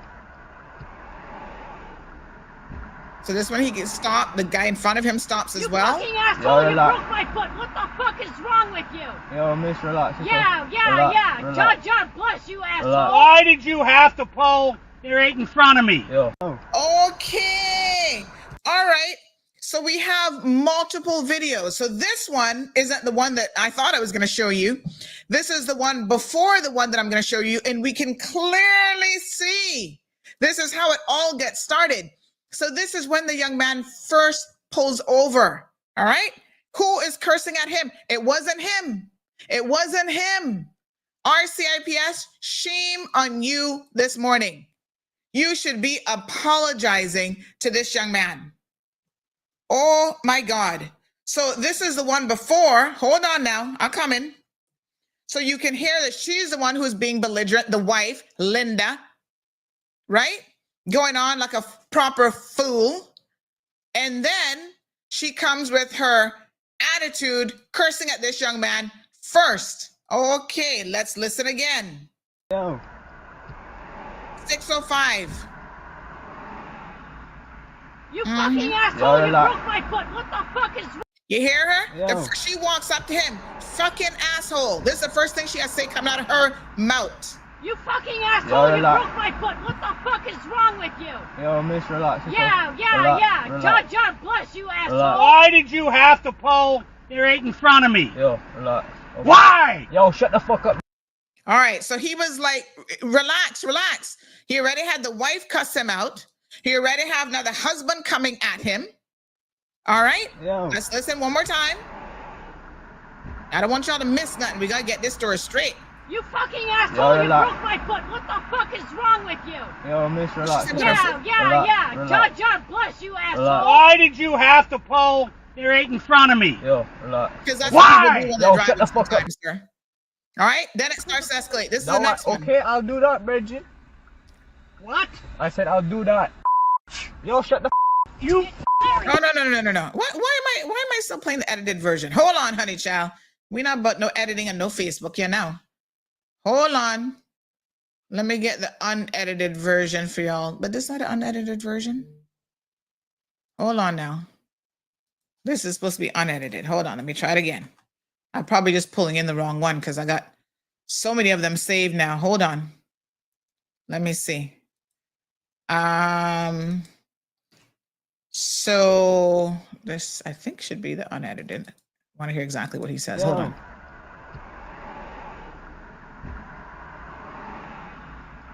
You fucking asshole! You broke my foot! What the fuck is wrong with you? Yo, miss, relax. Yeah.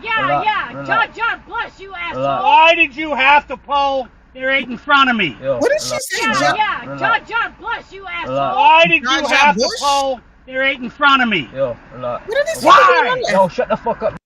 What did she say? Jaja Bush? No, okay, I'll do that, Bridget. What? I said I'll do that. Bitch! Yo, shut the fuck up. You fuck. Larry! Yo, I'll do that. Hold on. Stay in for the police. No, okay, I'll do that, Bridget.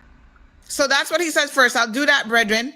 And then she's still coming with her attitude. What? I said I'll do that. Bitch! Yo, shut the fuck up. You fuck. Larry! Yo, what up? Larry, let him go. Let the little punk go. Oh, she said, Jaja, bless you, asshole. You wanna fucking hit me again? What up, nigga? Wow.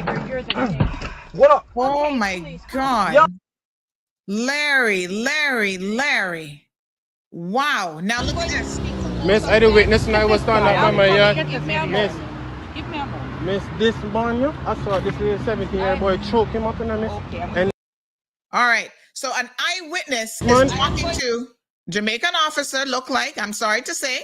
Man, Miss, I the witness and I was standing up by my yard. And look at Larry. What a proper asshole. And she, of course, eyewitnesses, I was in my yard, he's choking him, whatever, and they still arrested him. Man, I know. Miss, I the witness and I was standing up by my yard. Miss, this man, I saw this little 17-year-old boy choke him up in a miss. And oh my God. She's mocking the accent. That was she trying to say, ja. Well, I don't know where she get that from, but we don't speak like that. Larry and Linda. Oh my God. They live north side. Wow. Where's J.E. Banks this morning? As the MP for north side, where is he? And what does he have to say about this? OMG. Definitely, Gabby. There's no two ways about it. They are the aggressors. From the second this young man pulled over, we see the very first video. Yo. You hear them. You see? fucking asshole! You broke my foot! What the fuck is wrong with you? Yo, how did he break her foot? By pulling off in front of him to get onto the bypass. How did she break it? Miss Brenda says trailer trash. It sure seems like that. Like how did she get her foot broken supposedly? What the hell? Oh my God. These people are crazy. Absolutely crazy. So she approaches a young man in an aggressive manner, starts cursing at him and going on like a proper lunatic. Good morning. Morning. Jeanette said that should have been my son. I'll tell you one thing. You can hear the young man is trying. He was trying to stay cool. Yes. Yes. He's like, relax. Yes, relax. It's all right. And then first of all, it's an aggressive move. We're gonna wait on the police, and he's like, okay, I'll do that, brethren. Like he's saying, he's agreeing with them. And he's trying to remain calm. And how did Linda break her foot when she walks out of the car and gets all up in the man's face too? This is like, honestly, this is very upsetting. And like many people said, this could have went really, really bad for them because I hope they know that the 17-year and the 17-year-old would have been the least of their worries, because like somebody said, Make a West Bay had been driving on the bypass, or even somebody heading up to East End and saw how they were going on. The right ones. We need a Graham Rankin to grab him up and box him down here this morning. Yeah, no, this is really. I really hope that they don't get away with this and that they're held accountable. And I really hope that young man gets compensated well. Exactly. By Larry, Linda, and the police. Exactly, because this is unacceptable. You clearly have a witness trying to tell you what happened. Exactly. And that he was not the aggressor. And nobody listened to them. This is outrageous. Like, we should be outraged. Listen, I feel another protest coming. We might have to take. I read a stand right. We might have to take it north. We might have to take it north side. I don't know, but they need to do better.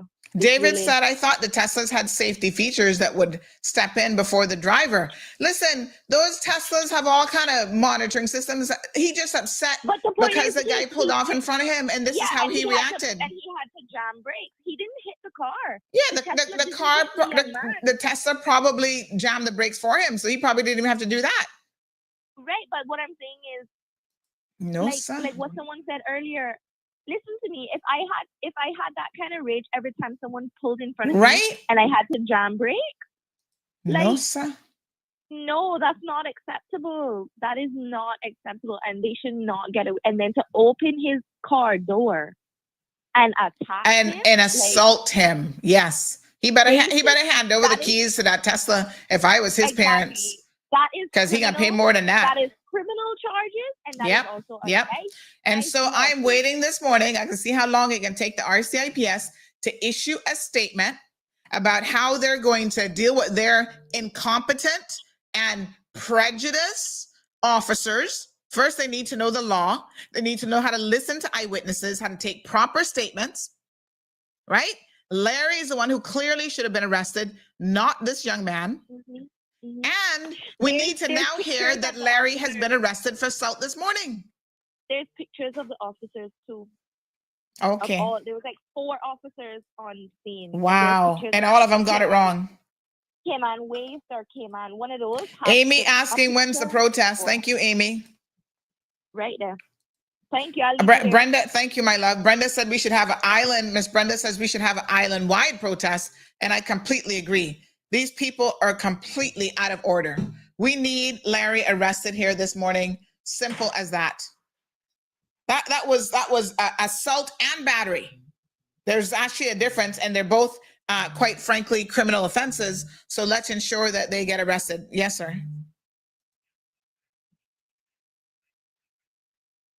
Trying to break her truck. Oh, I thought she said her foot, because I don't know. Break her truck.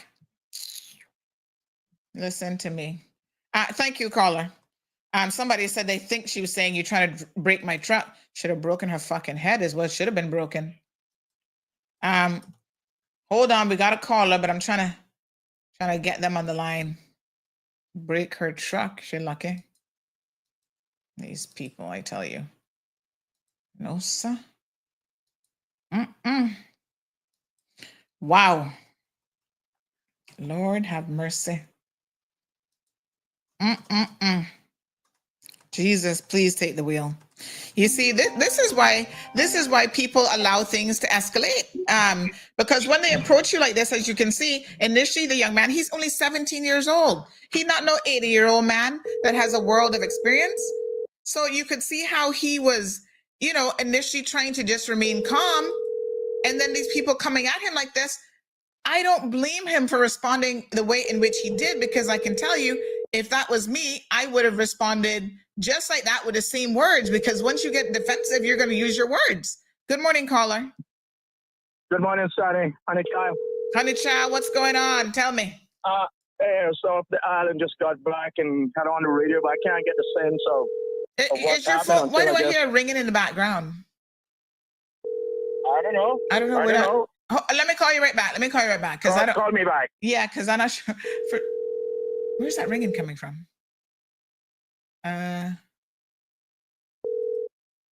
Oh, I think this my WhatsApp app looked like that acting app. I gotta restart my computer after the show. So yes, let's call Graham back because I couldn't really hear him with that ringing in the background. 1 second.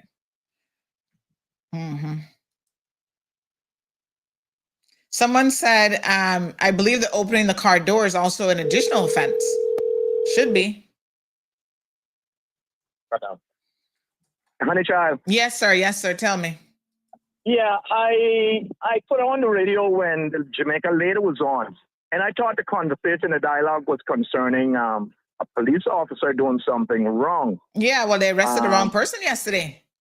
Right. So when that lady was talking, I said to myself, if that was a Caymanian that had called in and displayed those remarks, first thing they would say, yeah, Caymanian don't like Jamaicans. That wasn't going to be used, but I was happy that it was a Jamaican lady that was making those statements. Now, I just went into the customs. And let me be very clear. It's not every single Jamaican officer that's a problem.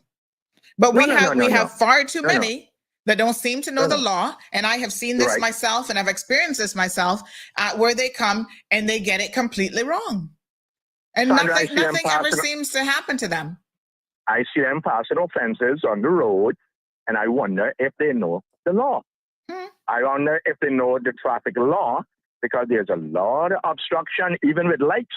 The traffic law say the only light supposed to be in front of a vehicle is a clear light and an amber light. I see all kind of fancy things going on, and the police passing it and don't say a word.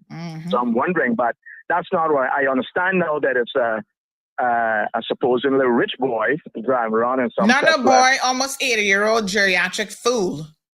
Well, okay. What he did was he picked on the wrong person, apparently, because that should have been me. And everybody was kung fu fighting. I would have kicked that boy up. I would have kicked him up. From time you leaving car, that's the wrong thing to do. No, that's the wrong thing to do. Don't leave your car. Stay in your car. Hold on. I always learn to stay in your car. Don't get out. I know who he is now. Oh, you know who he is? Send me his picture. No, that's already up on the website, Bobo. But now I'm putting it in perspective. Yes, I've met him before. And I heard him make a statement about if you know who he is. Yes. Ask him if you know who I am. Exactly. Yeah, if you know who he is. Oh, shit. Now I know who he is. Oh, yes. Okay. All right. Yeah. What the hell? Right. So if I go on the website, I can see him. Yes, ma'am. Yeah. Okay. Oh my God. All right. Okay. Thank you. Thank you. Bye-bye. And thank you so much to the person who just sent this to me. I actually sat down at Georgetown Yacht Club at the same table with this man, and I'm now ashamed to even say that happened, because Larry, what the fuck do you think you were doing? Oh my God. So he actually, now I know who he is. He supposedly was trying to buy shares in Cayman Automotive, and we actually reported on this already, funny enough, in one of our articles, where we talked about the fact that other crook, another geriatric crook, was trying to sell this man shares in Cayman Automotive, Sales and Automotive. And that story is on our website from 2021, where we were talking about the liquidators, got involved. And it says one point of concern is that John Felder, the joint liquidators, found out that Felder was trying to sell his shares, transfer them to McGean, the same Larry McGean. Aha. Now I know who he is. All righty then. Wow. OMG. All right, Larry. I got you. Now I know which Larry you are. The other Linda, calm down. We got the right Larry now. Wow, dude. Seriously. Tisk. If you, oh my God. Who do you know? Who in high places do you know? I'm going to ask the question again. Of course, his cyber truck would have all the video. And if the RCIPS had any sense, I'm just going to put this out there this morning, they need to confiscate the cyber truck, because one thing with Tesla, they have about 10 cameras on that vehicle, front, side, back, up, down, sideways, every single way. Trust me, I know. That's the Larry. Right. Boy, now it makes my stomach upset to know that I sat down and break bread with this man. My God. Liana, we did speak to him earlier. He's okay. He's actually at school today. And we've also, like I said, we're giving him this brand new dash cam. Let me talk about the dash cam. I've talked about this dash cam so much, I should become a damn reseller at this point. But they have different ones. So obviously, depending on your budget, go to Amazon and have a look.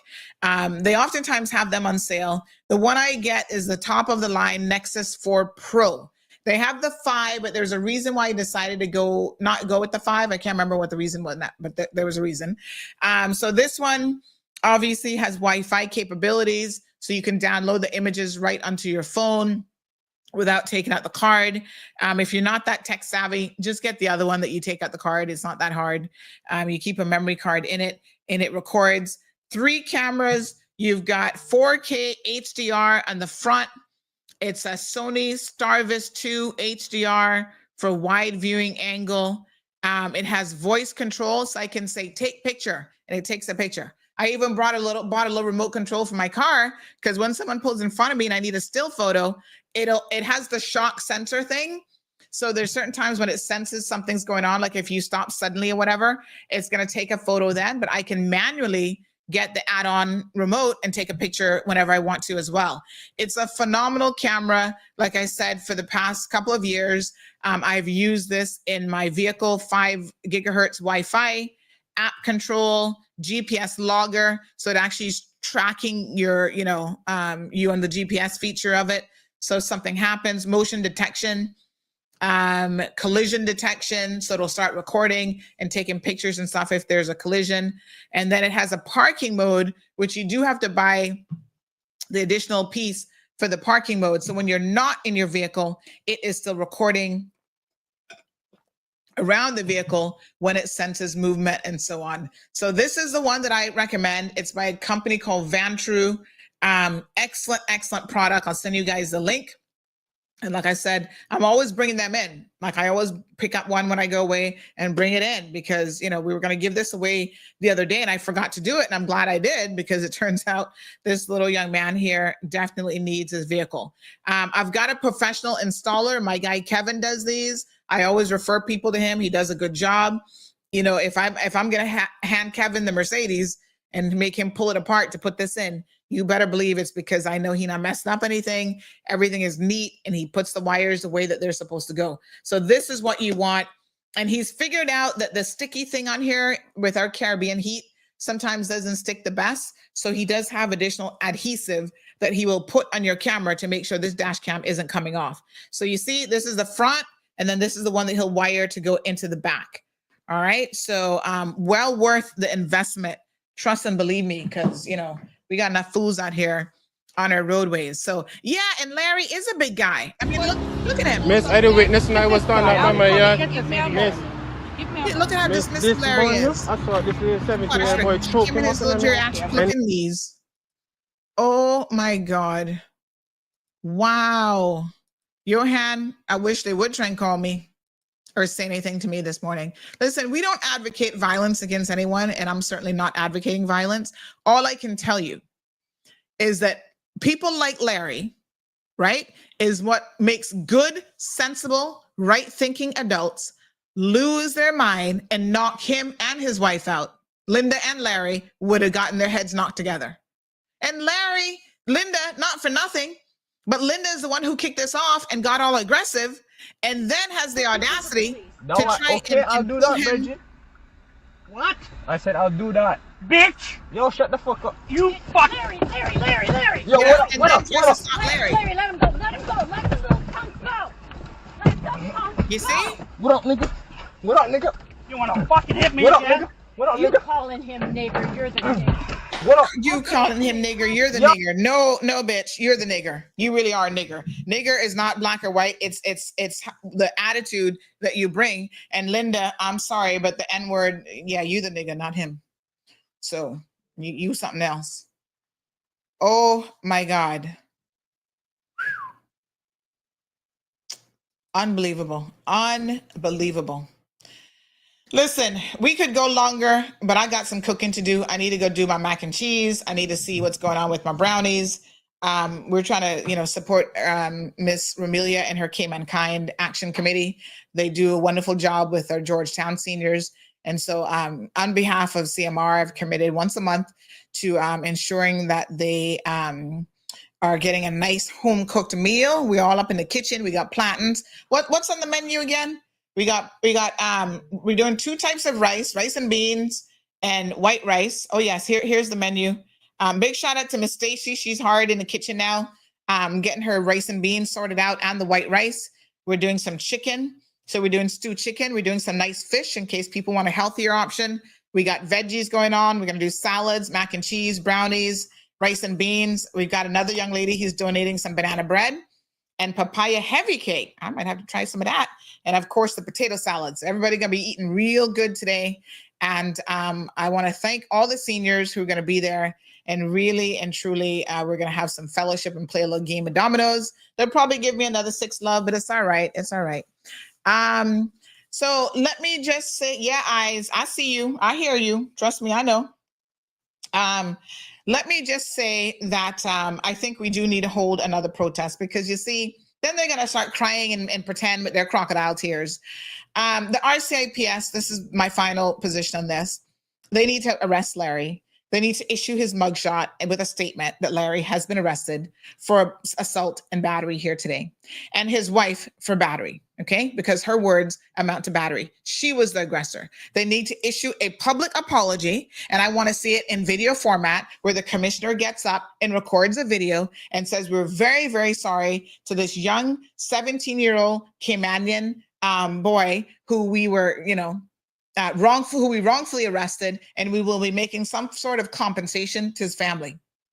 The family, lawyer up, because the RCIPS and government not likely to do the right thing. They're going to fight you, lawyer up, sue the RCIPS for wrongful arrest. If they were sensible, they'd settle it, right? Sue Larry for assault and sue Linda for assault. With a good paycheck, the recovery team, they might be reaching out, I don't know. Sue them so that he's not going to be able to afford another Tesla. Let's start vetting these people a little bit better than we do, because this is not what we're about in this country. Larry, we've welcomed you with open arms. Like I said, now that I know who you are, and thanks to the person who recognized that, I have sat down at a table with you. I thought you were an okay guy. Turns out you're a number 1 fucking asshole. And we don't like number 1 assholes coming to our country and causing problems. Not today, not yesterday, and not next week, Bobo. And RCIPS, if we don't hear something soon, we'll be protesting on your steps right there in the government building. And we'll pick a day when all the tourists are in town so that they can see and hear what is happening in our little rock of a country, that it's not all sand and sandy beaches and sunshine for the people who actually have to live here and put up with the bullshit. So do the right thing. You haven't done it yet this morning. I'm waiting on a statement. I expect you to do the right thing. Somebody said, please, let's have a kaboom. All right, folks, I'm in the kitchen. I got to go. We'll see you guys tomorrow morning. Again, Mr. Ralston Anglin will be on the program, and we'll hear his thoughts. And I know some of you reached out and said, we need to hear from some of these other MPs about how they feel having seen this video and heard what has transpired here today. All right, Miss Brenda says, let's keep flogging this horse. We have to, because clearly these people feel such a sense of entitlement. I could never imagine going to somebody else's country and acting like this. This takes a special kind of special person. Kevin and Karen, aka Larry and Linda. Lord Jesus, help us. Thank you for tuning in to another episode of The Cold Hard Truth on Bobo 89.1 FM.